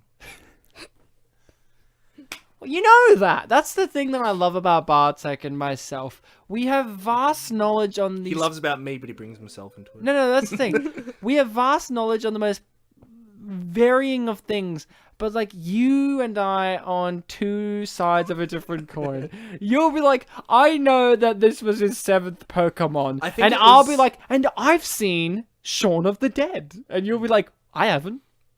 I have no points of reference for that. I think it's because that was the point where they're like, oh, you can only carry 6, so the 7th Oh, I one- understand that you've come up with a reasoning as Yeah, to there's why you things know you remember. this. But, like, yeah, I understand that. There's little things that I remember that are really pointless pieces of trivia, such as the first time I met Jules. Pointless piece of trivia. Pointless? Why would you bring that up? I'm not going to bring it up now, but she was dressed in a weird outfit. Let's just say that. Remember? Oh, yeah. Yeah. Jules was dressed as a female magician, but it was in a play, and they were like, you know what we need to make her as a female magician? Her in a sexy little one-piece outfit and a top hat. Again, no pants. Jules doesn't get pants! She really relates to the female character in this movie who had pants and then they were taken away. Mine weren't even taken away, it was just not an option. Do you relate Didn't you want pants before? You're like, let me have pants. And like, you're not getting pants. Do you relate to the Tunic character? Oh yeah, you're him. You're Enoch. Well, yes and no, because Tunic kind of has like Breeze. Not a one piece. A one piece doesn't. Which one was Leonard Nimoy? Was he the? He was the good one. Right, the one that they thought was the Zahn. Yeah. Yeah, Leonard Nimoy's in this as the voice of the Zahn. Leonard Nimoy had a great voice. He played Spock obviously, but he just had that great voice. I mean, it's weird that, he'll forever be known as Mr. Spock, but sometimes for people of our generation who didn't see Star Trek necessarily, people who weren't Trekkies, we will know him as Leonard Nimoy in The Simpsons. Those various times he appeared as himself. My personal favorite was the monorail episode, in which it's like, my job here is done. You didn't do anything. Oh, didn't I? And then he gets transported out. That's the main one I remember, yeah. Don't you remember the one in which he is in it the most, where he's hosting the episode about when Mr. Burns gets discovered as what they thought was an alien? No, I remember that, yeah, but the one that you mentioned was the one I remember. Yeah, but that one I just mentioned, that's the one he's in the most. He's like in that episode a lot, and then he just leaves, and there's like, I don't think he's coming back. Remember to look always up to the skies. Hey, back to the Will Ferrell, what did I call it? The absurdity catalog? Yep. Sure, why not? Will Ferrell watching lizard men fuck so hard that their skin comes off. That's pretty high up. I think it might be higher up than dinosaur pee. Well, it would be higher up if he was one of the dinosaurs. Lizard people. The way you phrased it seems like you're implying that the fucking is what removed the skin. Isn't it? Wasn't it that they removed the skin to fuck? No, because No, that's a weird thing, though. I don't think so, because what we get visually is one of them, I'm assuming the male, grabbing the female one from behind and bending over, and then hard cut to them going, oh yeah, they're full going at it, and then skin being launched after. A little while after. Maybe. So I'm imagining that they fuck so hard that their skin shot off. Jules, you ever fuck so hard that your skin shot off? I know I have. But that's okay, because we're not lizard people. I guess it's different. It's a cultural thing. Hey, another quick question about the lizard men. Alright, make it quick. Were the council not there for all of this? Because they're talking now, but then once everyone gets assassinated, they just stop talking. Did they just decide, if we stay quiet, no one will attack us? We're just skulls after all. Well, they only get paid to do their work, so... to speak, so... I'm thinking about the voice actors. It's like, hey, we're only I wasn't thinking of that, but... We're only here for these moments, guys. I was trying to be in the world of the film, not the world of the production. What? Maybe that's actually the film. Maybe this is a Wizard of Oz thing, in which it's just like a bunch of guys behind this set being like, shit, that went sideways real quick. If we just don't say anything, the T-Rex won't come for us. Wait, are you trying to say, surprise, James Franco is in this film? Surprise! James Franco would love to have been in this movie. If James Franco was in this movie, he would have played Enoch. And he would have played it with prosthetic makeup on. But he looked different to every other one. Like, he'd want you to know that it's him. I've seen images of James Franco as a lizard man. I have too. No, of the species from the original TV show, and they look pretty much exactly the same in this film. Yeah, one of the big jokes that people make about this movie is, hey, they finally got the budget to make them blink. Because they can't blink in the original show because they're, just a suit. So, that's a joke. And Danny McBride is the voice of reason here, being like, kissing, that's ill. And I agree, Danny. It is ill. Wait, why isn't their skin coming off? Well, they haven't fucked yet. Jesus, Jules. Kissing doesn't make your skin come off. It's penetration. And then ejaculation. You make a song out of that, Ryan. Penetration, ejaculation. It's already called Grease 2. That song is just all of Grease 2. Back to school, you're right. I liked how your song there was just a reproduction song from Grease 2. Actually, it was from what I remember of the Superman 1975 musical review I saw once. So wait, your song that you just sang there was a review that you remembered? Like, Cinema Snob did a review of a film and played a song in it. That, honestly, what you just sang sounded like the reproduction song from Grease 2. Well, I guess Grease 2 was ripping off something. No, it was ripped off. Grease 2 was the 1982 musical film was ripping off something that literally has 1975 in its name? Yeah, but that doesn't matter. It could have been ripped off by that. Transdimensional, you're right. Land of the Lost! Whenever in doubt, just scream Land of the Lost. That's actually really great. Like, hey, I know Donald Trump's listening to this. He's a big fan of the show. Donald, if you're ever in trouble, which is very doubtful for you, but if you're ever in trouble... He's got big friends. And small hands. But if you're ever in trouble PR-wise, like you say something immature, like say you walk up to Kim Jong-un and say, you're only half Asian, and that's incorrect, he's full Asian. Just say this, Land of the Lost, and then everyone will forgive you. I think that's how it works. I really like that to catch on. Whenever you give a faux pas, or you have to get yourself out of a tough situation, just scream Land of the Lost, and then people understand exactly. They know that you're coming from a dimension in which all of time and space is happening at once. So you're correct. That's basically what I'm trying to get at here. Is Bartek, anytime you're going to call me out during this episode for something I say wrong, Land of the Lost, and you can't dispute that. Thank you for that. And you can say it too. I won't. Why not? I'm better than that. Well, you're better than Land of the Lost, but that's an unappreciated masterpiece. I feel I'm also unappreciated sometimes. But not a masterpiece. It's because I'm too young. He's a growing adult. A spicy one. A spicy adult. A spicy growing adult. Yum yum. Who wants to take a lick of Bartek? Can I also That's the remind answer, you... no one. I'd also like to remind you that my name is Growing Friend. Your friend? Nickname, though. No, my nickname is Bartek. Yeah, and I'm saying it because you're my Nick.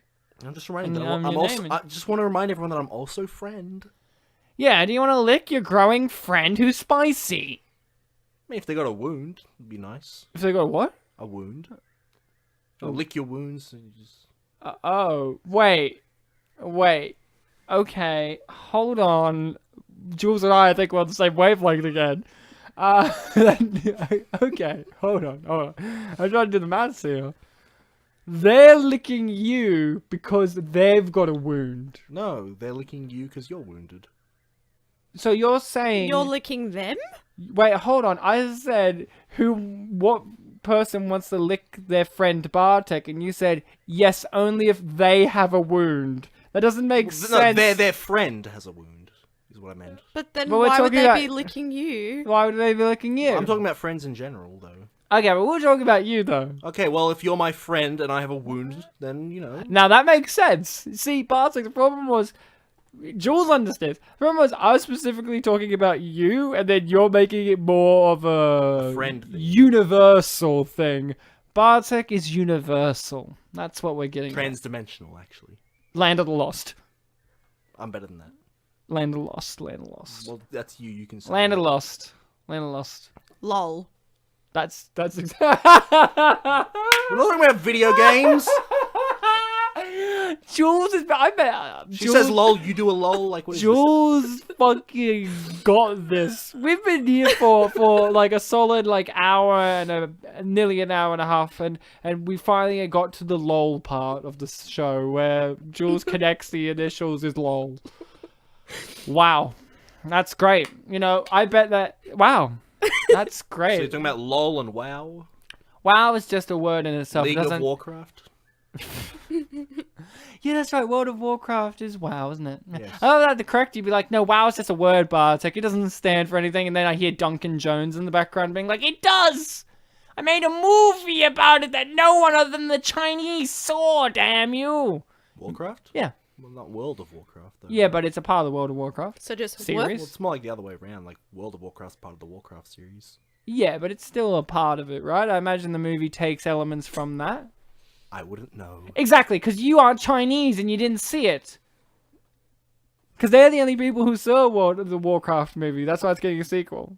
I can say I love you in Chinese. Oh, good. Jules, I can't say I love you in Chinese, and I won't say it to you in English either, because I don't. But, great to have you on the same wavelength, as usual. Thanks. Now, I like how the movie also breaks the Chekhov's rule by saying we won't introduce him being a pole vaulter in the first act, and we will introduce in the third act for the revelation that he gets eaten by a dinosaur. Oh yeah, also, I look, can we give all three of us here, can we give this film a round of applause? Come on, bring it in. This film had the restraint for Will Ferrell comedy not to show him getting pooped out by a dinosaur, and I think that's clap-worthy. This film had the restraint not to show that. I did like how technically they didn't have it that it didn't happen. No. But they didn't have to show it. They didn't have to show it. You know what that's called? Telling. They went with tell not show, which is great. Well, he didn't have some stains on his shirt. Yeah, but they told us that he got pooped out. We didn't see it. Like, you could have excused that, but, like, some audience members may not have noticed that or not really connected the dots, but they went, oh, you stink! What happened? And then they told us. You could almost say the same thing about him gathering the pee. Exactly. It's called telling, not showing. And isn't that what film's really about? Telling us things instead of showing us things, Jules? I could see people making the argument Isn't that what it's about? You know what movie means? Moving images. What does the E stand for? It stands for ignore that. Spell ignore with an E. Ignore. Because it's actually about telling us things like a book. You know, Ryan, it's interesting you say that because there is this rule that some people say about, show, don't tell. Idiots. But, and you know what, there is some merit to it, I'll give you that, but in this film, you even acknowledged this earlier, one of your favourite parts was the back and forth regarding the pee with... With Danny McBride and Will Ferrell. Yep, that's right. So you get those funny back and forths as a result of breaking that rule that some people follow of the show, don't tell. Exactly. It can't be a universal rule. Yes. I started laughing because I did notice a visual element of the movie that I didn't notice before, which was... Jesus Christ. He's not in this film. Isn't he? No. That the Sleestack, which are the alien lizards, when they grabbed her to stop her, they grabbed her by the tits. Isn't that great? The universal greeting of this dimension. Well, I said to you before, Chekhov's titty grab. Because this is the third act. They set up the titty grab in the first act. Yeah. And they pay it off big time in the third. I didn't notice it because I thought the titty Chekhov's gun thing was when they woke up and Shaka had his hand on her titty. But in fact, they even introduced it way later into the third act. So good job, movie. And funniest bit of the movie of visual element.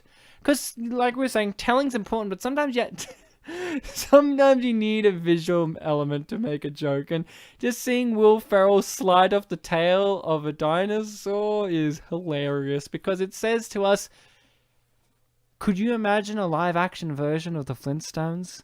And I say, don't need to imagine it. There were two of them. One with John Goodman.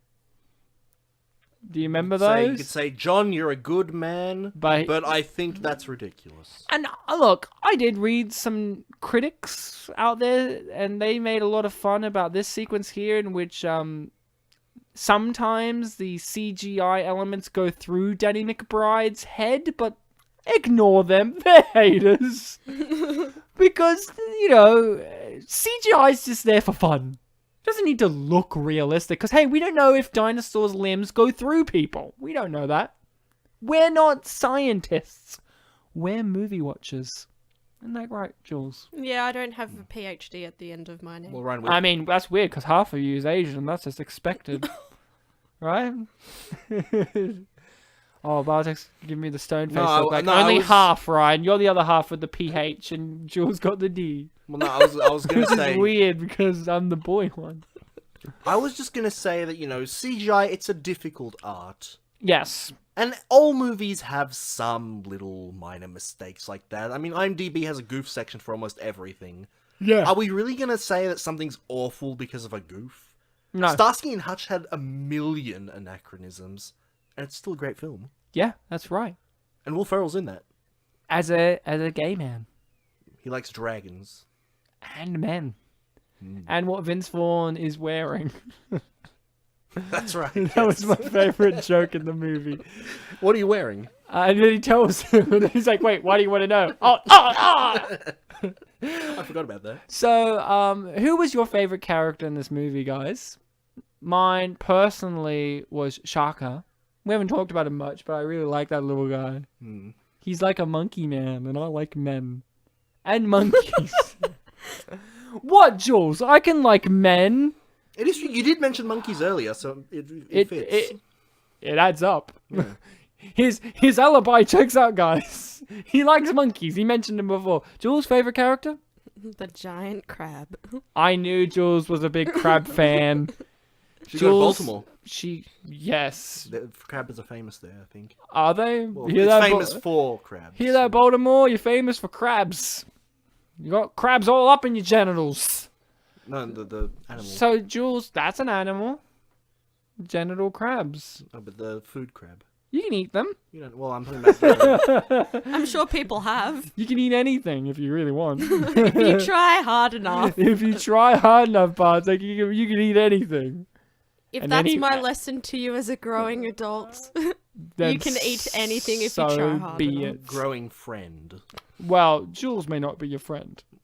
No, but she's guest. It's my last name, though.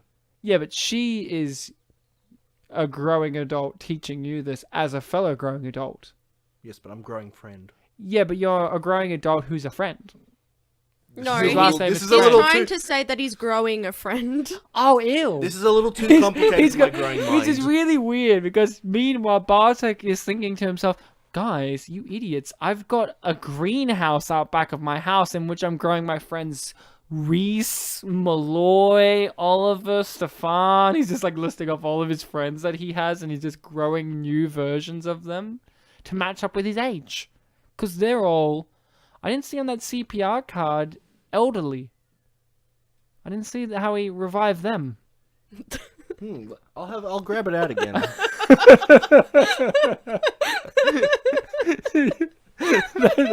I didn't expect that to get Jules. He's looking. I don't see it. Well, I mean, it says 8 years of age or older, so it would be adults. But give me that. I imagine that you might have to revive elderly people in a different fashion, right? Because of brittleness, like chest. You don't. Well, we were talking about how is that a thing of they're long gone? You've got no hope. Yeah, I think it's just because they're older, right? Like you'd imagine, like if you have to give CPR to a 90-year-old person, you wouldn't necessarily do it the way you would for a 30-year-old person, right? Or would you?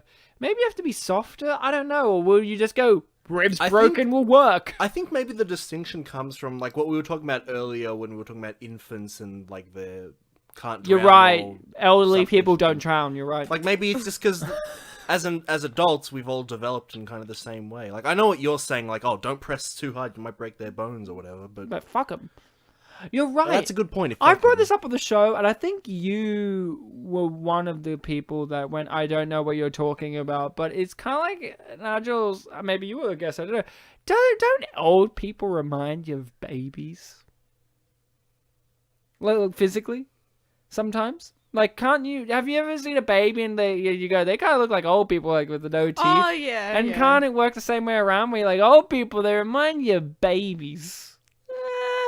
So when the Benjamin Button baby thing happened, it wasn't really a surprise to me because I'm like, that's just old people. No, old people look like babies. That's all I'm trying to say. Baby old people. That's all I'm getting at. I like baby old people, alright? Just don't judge me, Jules. So, Bartek, we don't know how to revive the elderly. We don't have a guaranteed thing. That just says 8 and older, but... Which, to be fair, all elderly people are 8 and older. An elderly 8-year-old. They're just like, got their senior card, and they're like, get out of my way, I'm getting myself a juice box. And you're like, whoa, hold up, I'm 12. It doesn't say 8 or older, it's 8 years of age and older. Yeah. It's like those board games where it says like 8 to 99, and there's just like some 100-year-old who's like, I can't play that. Oh, like age to play. Yeah. Yeah. It's like, oh no, I wanted to build Lego and I can't. Yeah, it's Lego. 8 to like 99 or 12 to 99 or whatever. It's just like, and they've I can't build him now. They've like, lived their whole life as like an architect and a builder, but Legos now. No, I thought you were gonna say they worked for Lego. Like they worked for Lego. They have all this Lego, and then one day they turn 100, and you see the Lego people just knock on the door and they're going, over. Jerry, you knew this was coming. No! I thought I had more time. I thought I would die before you would take my Legos. Surprise. Get your hands off of my Legos. And then Well, see, there's your problem, Ryan. You're calling them Legos. They're Lego bricks. I know, but he's old. But so he he owns a company, though. No, he worked for the company. Well, then he should know. No, but he's old. He's senile. And that's what I was getting to. They go, Jerry, you know we're going to take this. He goes, get them off! And he, like, dives into his Lego pit, and he starts choking on one. And one person goes, how do we give CPR to elderly? And then one of them grabs their CPR card out, and like, thank God, but what does Ryan? Dr. Drab CD mean? And then they don't know. Can I question you on something? Yeah, sure. If somebody chokes on Lego... Yeah. Would you suggest another method before CPR? No. Well, like Heimlich maneuver? Yeah. No, they're drowning in it. They're drowning in... But if someone chokes on something... They're choking on water, yeah. Lego. Do you give them Heimlich when they choke on water? But do you give them CPR?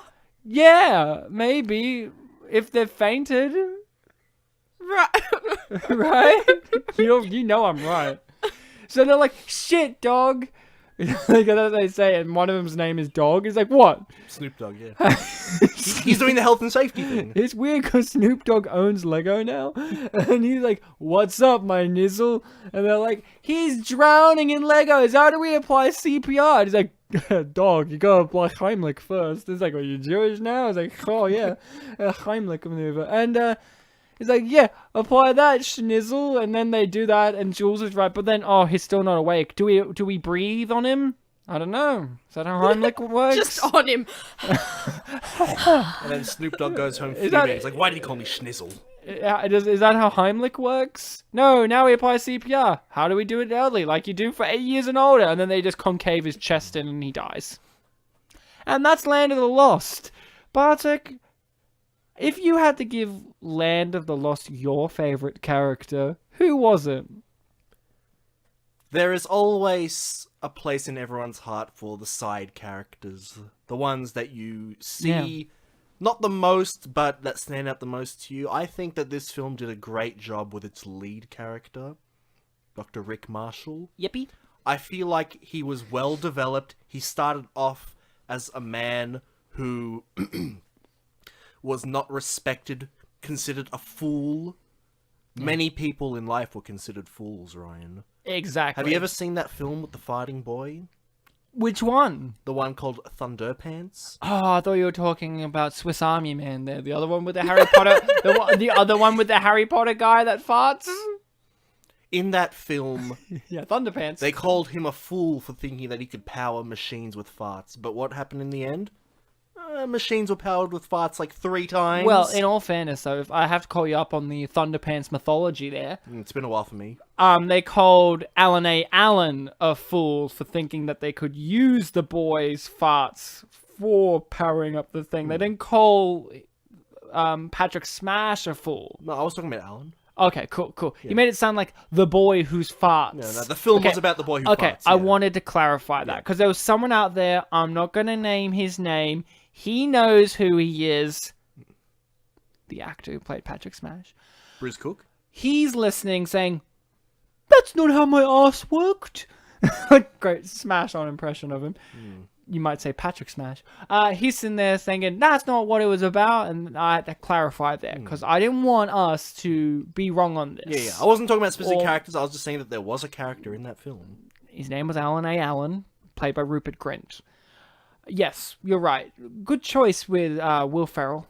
I mean, not enough people usually choose him as their favorite character in any of the movies he plays. Usually with Anchorman, people love Brick or Brian Fantana, or usually the other characters, but not enough people choose Ron himself or any Will Ferrell character as their favorite. I chose him in Starsky and Hutch.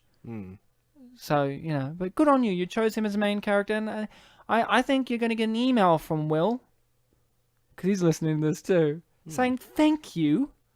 Thank you for noticing. It's alright, Will. I know what you're good at. I know that you coach, apparently, soccer in real life, little kids, but... Does he? Yeah, I saw it on Graham Norton. Oh, good, because he had a movie about that called Kicking and Screaming, which we've talked about on the show when we did Bend It Like Beckham, and my dad was just like, that's not how soccer works! And I'm like, you're right. It's movie magic. It's movie magic, but he should know better, Will Ferrell, because he coaches it, apparently, so he should know better. Maybe he did it after the movie, and he's like, whoa, shit, that movie was wrong. If only I could tell everyone. So, Bartek, it's time for that portion of the show in which we're at the end, the credits are rolling, magic's happening. Apparently this track is called End Credits Can Suck It. Yeah. Here's the scene you didn't see. I accidentally didn't see this moment in which a dinosaur egg begins to hatch. But it's not a dinosaur egg. Ooh. Oh, it's another type. I love how he puts it on top of his coffee mug, as you would. Is today, mug. Jules, you own dinosaur eggs of alien dinosaur lizard people. Do you put them in your coffee? Just drink them? Mug. Oh, she doesn't own mugs. Yeah, we that's just went through this. She drinks only through bowls. Do you put them in your bowls for coffee? Coffee bowls. Do you put them in your coffee bowls? No, I put them in my egg bowls. There you go. She has a specific bowl for eggs. Oh, like those little egg holder Yeah, things? like an egg cup. I haven't used one of them An in egg ages. cup. Oh, yeah, dude. Do you remember, did you ever as a kid used to use them and you'd chop the top off and you'd grab, like, you'd make soldiers out of toast? Did you do that? I did that all the time. Like, you'd cut your toast into strips and they're little soldiers and you dunk them into the egg. I wouldn't call them soldiers, but I did do that. That's what they're called. Okay. Yeah, boiled eggs and soldiers, yeah. Okay. That's what they're called. And you'd give your... It's a bit misleading because they're not carrying guns. I know that's something that... Well, Bartek's saying to yourself, well, maybe one of them's from the land of the lost, and that's different because time works differently, and I've seen a piece of bread with a knife before. That's true. You might even say that it was cut with the knife. You might even say they're synonymous with one another sometimes, you know? Synonyms. Synonyms. So it's time for the reviews and ratings from us, and then we'll be hearing some comments from YouTube and IMDb. If that's correct.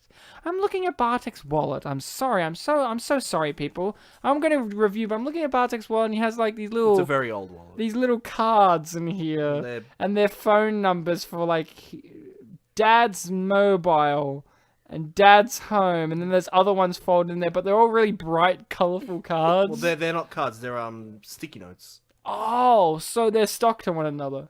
I guess, yeah.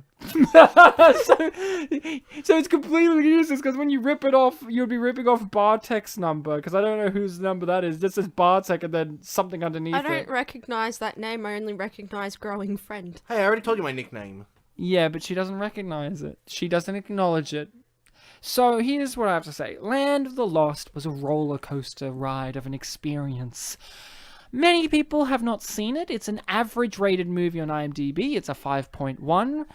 it's in the pure average zone. A lot of people don't talk about this movie. When people mention Will Ferrell, when they're talking about him, they don't even mention it in his worst movies category. That's why this is purely an unappreciated masterpiece, because no one even mentions it in their plethora of good or bad Will Ferrell entries into cinema, which is quite unique because he is a comedy star, a comedy legend, for better or for worse. I've criticized him many times on the show in episodes where he's not in, but he is a presence, and I criticize him a lot because I feel like he could be doing more stuff like this, which is challenging the Will Ferrell persona, in which he's usually like something like in Step Brothers, which is a movie I absolutely despise with every single atom in the universe available to me.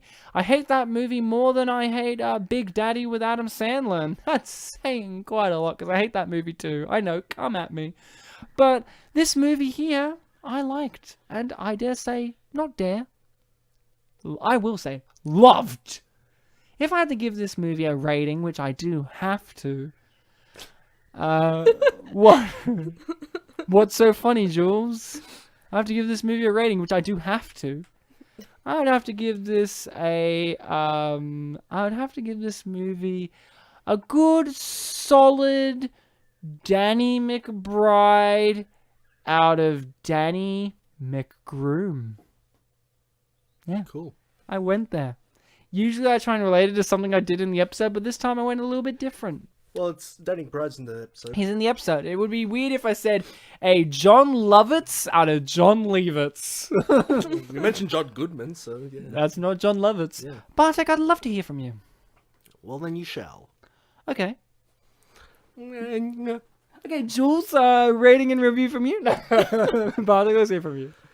This really was a great film. I talked about earlier how, even to this day, people still talk about Citizen Kane being one of the greatest things ever made, progressive, and, progressive in the sense of, the cinematic, and storytelling process. And acting, yeah. Yeah. But it doesn't have elements that you see from this film, a 2009 film that has elements that we still see today, like Danny McBride. Yeah. And other such things. Exactly. This film is a comedy and an adventure. That's something that we have to stress. We hear that, this is an adaptation of a TV series from the 20th century, so that implies that, it's got to be super respectful to the original vision, and it's got to bring something new to the table while focusing only on the old. But much like how we've seen with a lot of modern-day film adaptations of older properties, and we've done a lot on this show, it brings its own style that comes with the performers.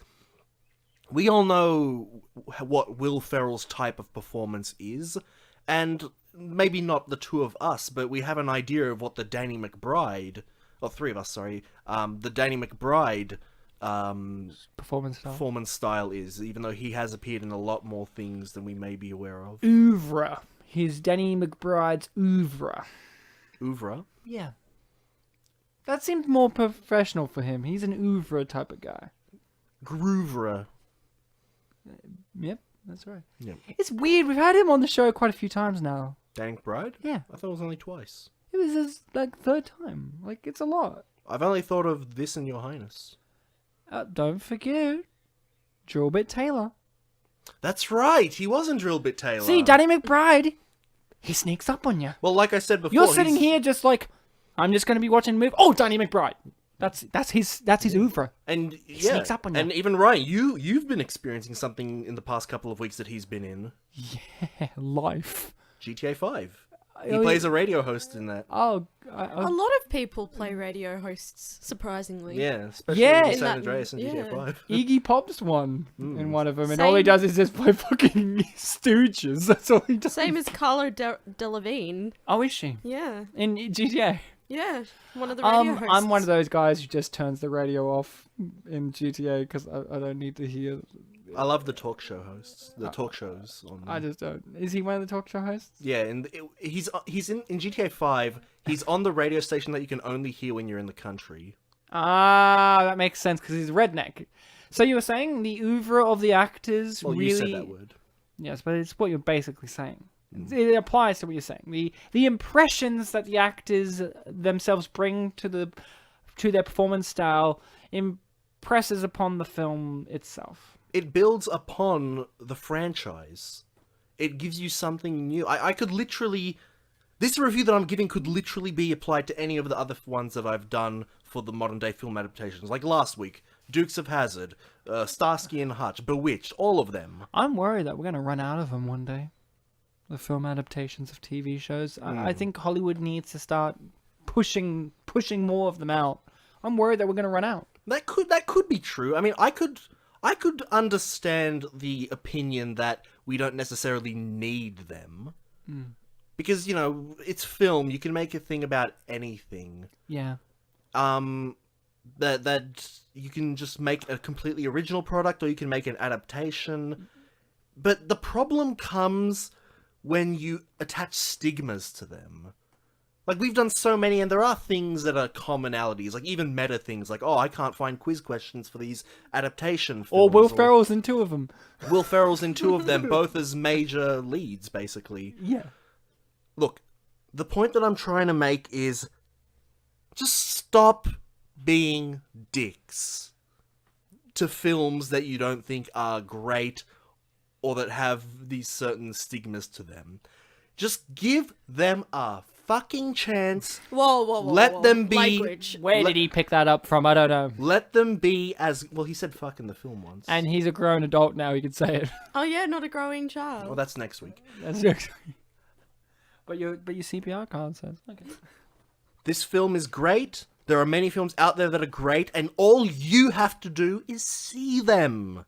Don't just hear about them, see them. This film gets a 3rd book deal from me. Wow. Jules, let's hear from you. I'm gonna try and keep it short and sweet for you listening people out there. Just like Jules. Except for the sweet part, she's sour. Because I can only taste that half. Yeah, that's the wavelengths, man. Thanks. Thanks. We're on the same wavelength with the thing we've already established. Yeah, it's working out. It's called continuity. Oh my gosh. So, we talked about it. Now it's your turn to watch it. That's the whole point of this. Yeah. You know, if you're feeling lost, then enter the land of the lost.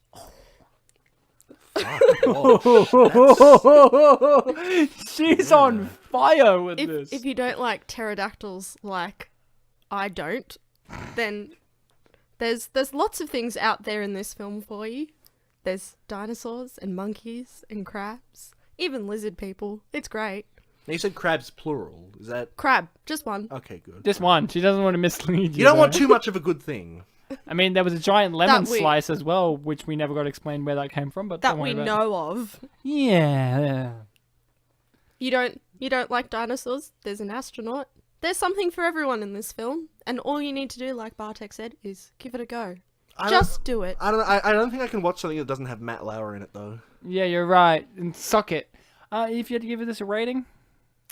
I would give it 3 Will Ferrells out of 5 Pharrell Williams. Whoa!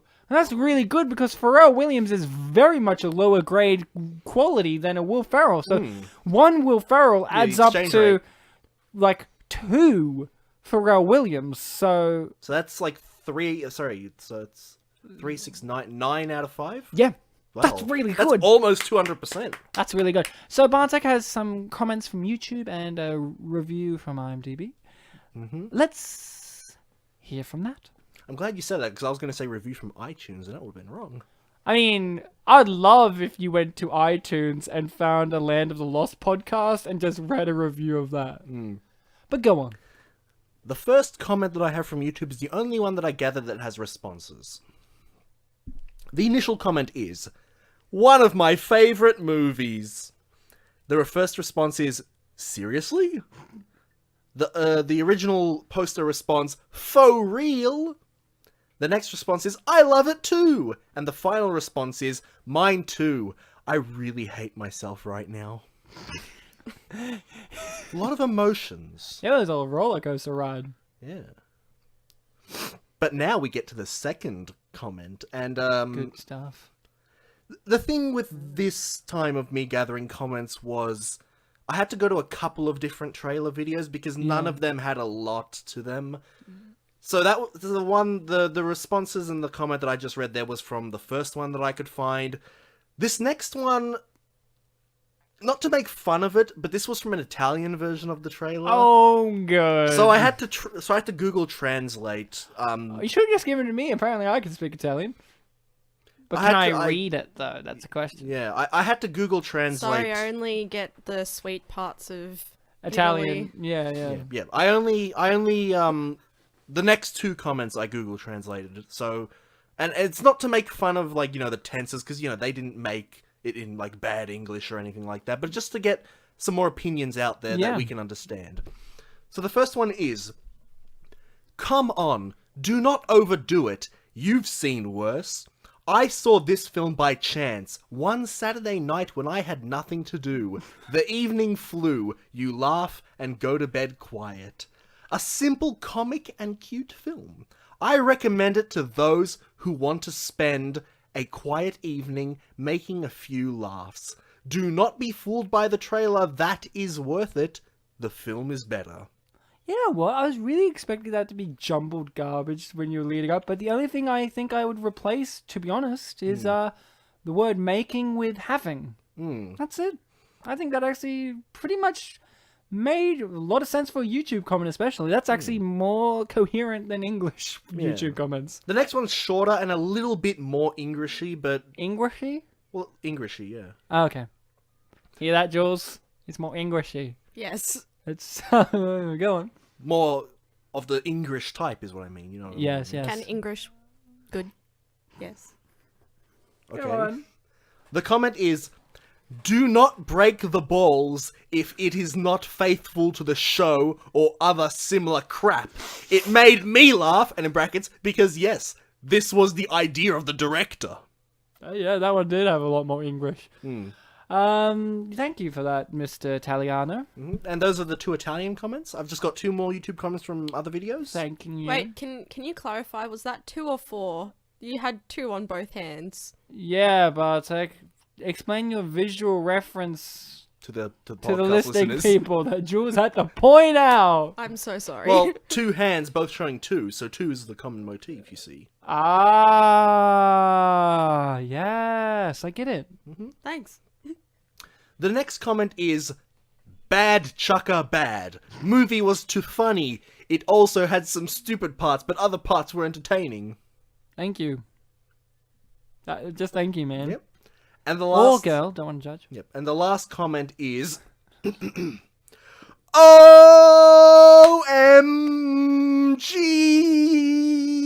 I really want to watch the movie! And I heard it's coming out tomorrow. Yay! And if you really want to watch it, give me thumbs up. I gave all the ones a thumbs up.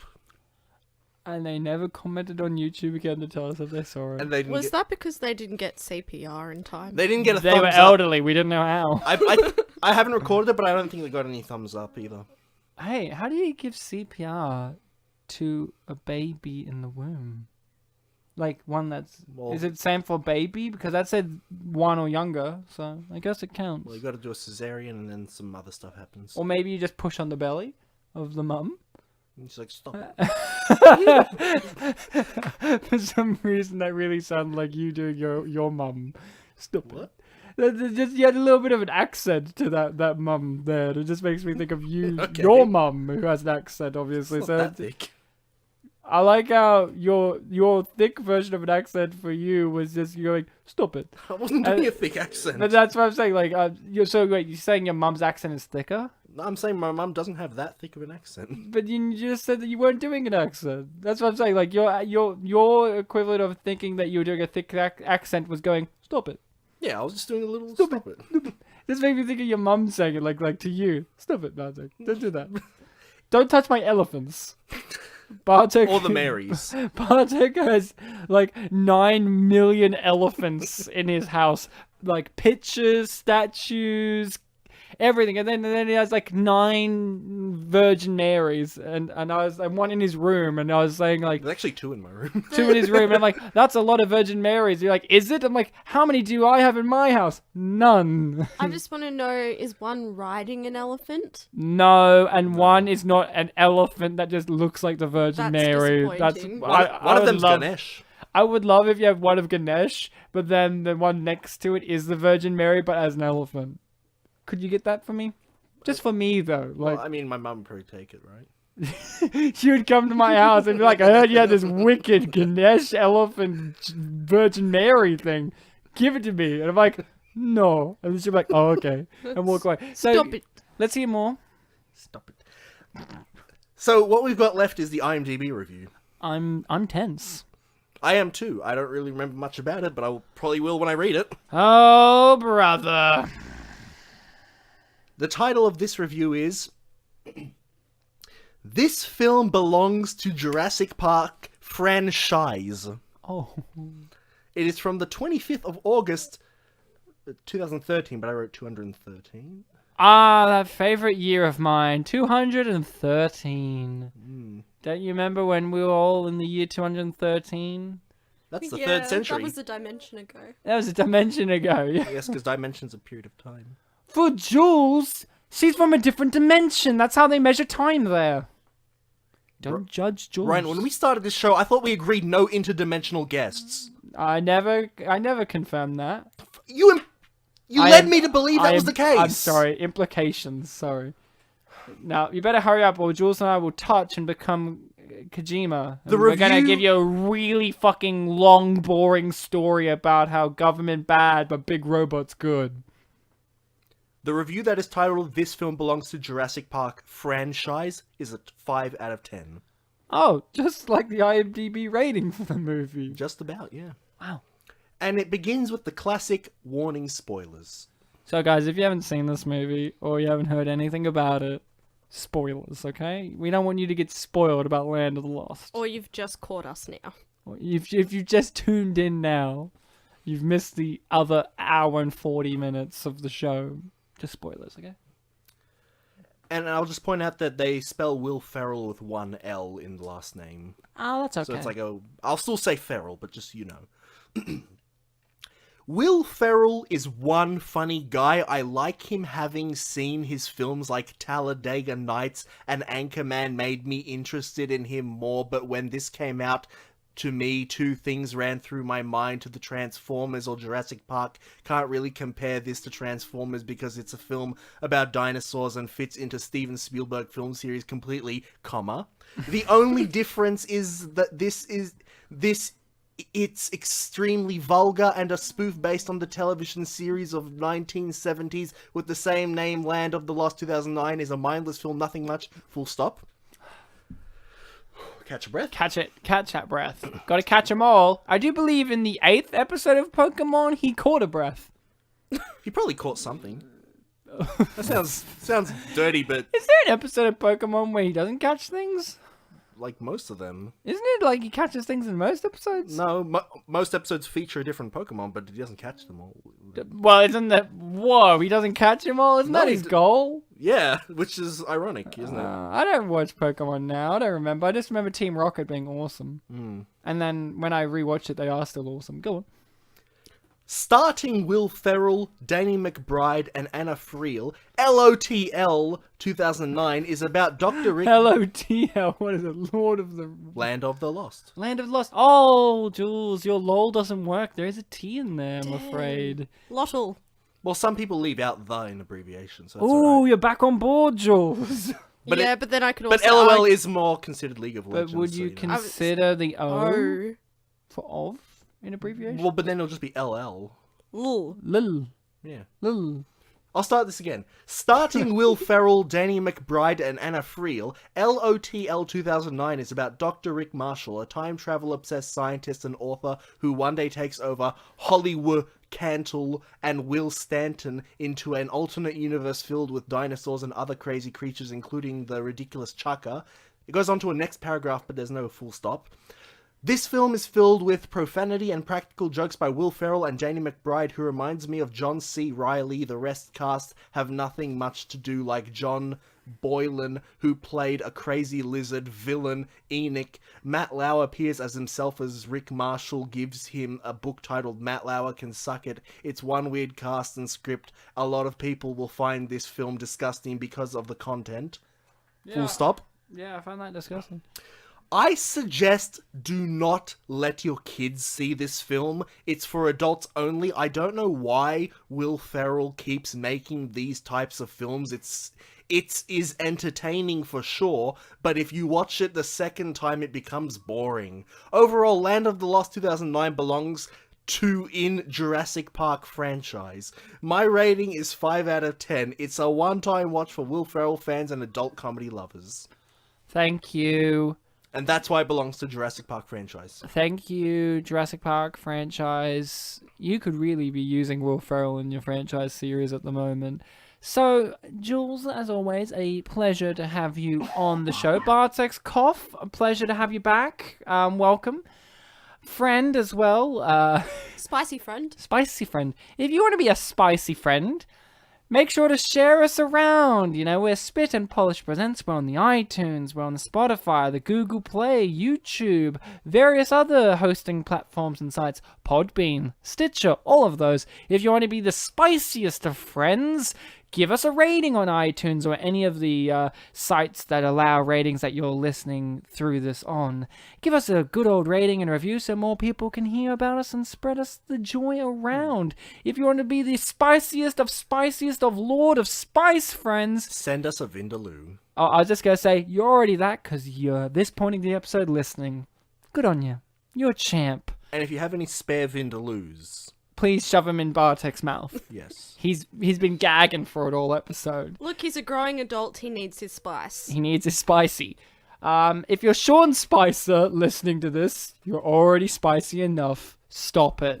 So, as always, remember to open your wallet when I have a breath. But as always, remember to be kind to each other. Until next time. Can we look up Drab CD?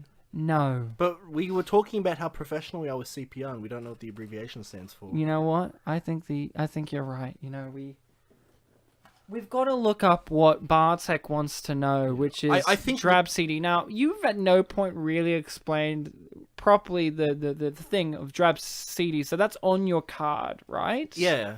And I believe it's an abbreviation. And it's an abbreviation for some kind of logical series of steps. Yeah. I'm pretty sure the first one is danger. Danger powers! Now, Bartek, can you please explain to me why my internet is getting ready to be used and abused for Drab CD? Where did you get this CPR card? Because I don't think Jules has one. No, I definitely don't. And I don't have one. Where were you when you got this? Did you do a first aid course and they gave you this? Yeah, at the school that I went to when I was in year 9, they had a thing called the Wednesday program, where every Wednesday, rather than regular schooling, we would do like multiple 6-week courses on like, you know, life skill kind of things. So there was one on like health and safety. There was one on like applying for jobs. There was one called the City Project, where we would go to the city and research something about it. So, so you know, a year where every Wednesday you did something a bit different. You know, it's very funny. I studied in senior year PDHPE, which is, you know, practical health science stuff. And at no point did I ever get to learn Drab CD. I got to learn Rhys, which is when you have like an injury in sport or something, right? Asian food. Yeah. You went there. Rhys, which is raise, ice, compression. No, it's like I can't remember what the R actually is. I don't think it's raise, but it's something like ice, compression, elevation. Right? And I think the R is something important too. Restrict, probably. No.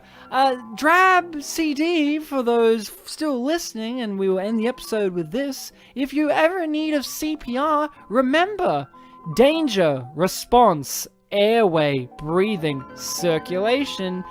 Defibrillation. Defibrillation. And that's that. In brackets, sports medicine. Till next time, Drab CD.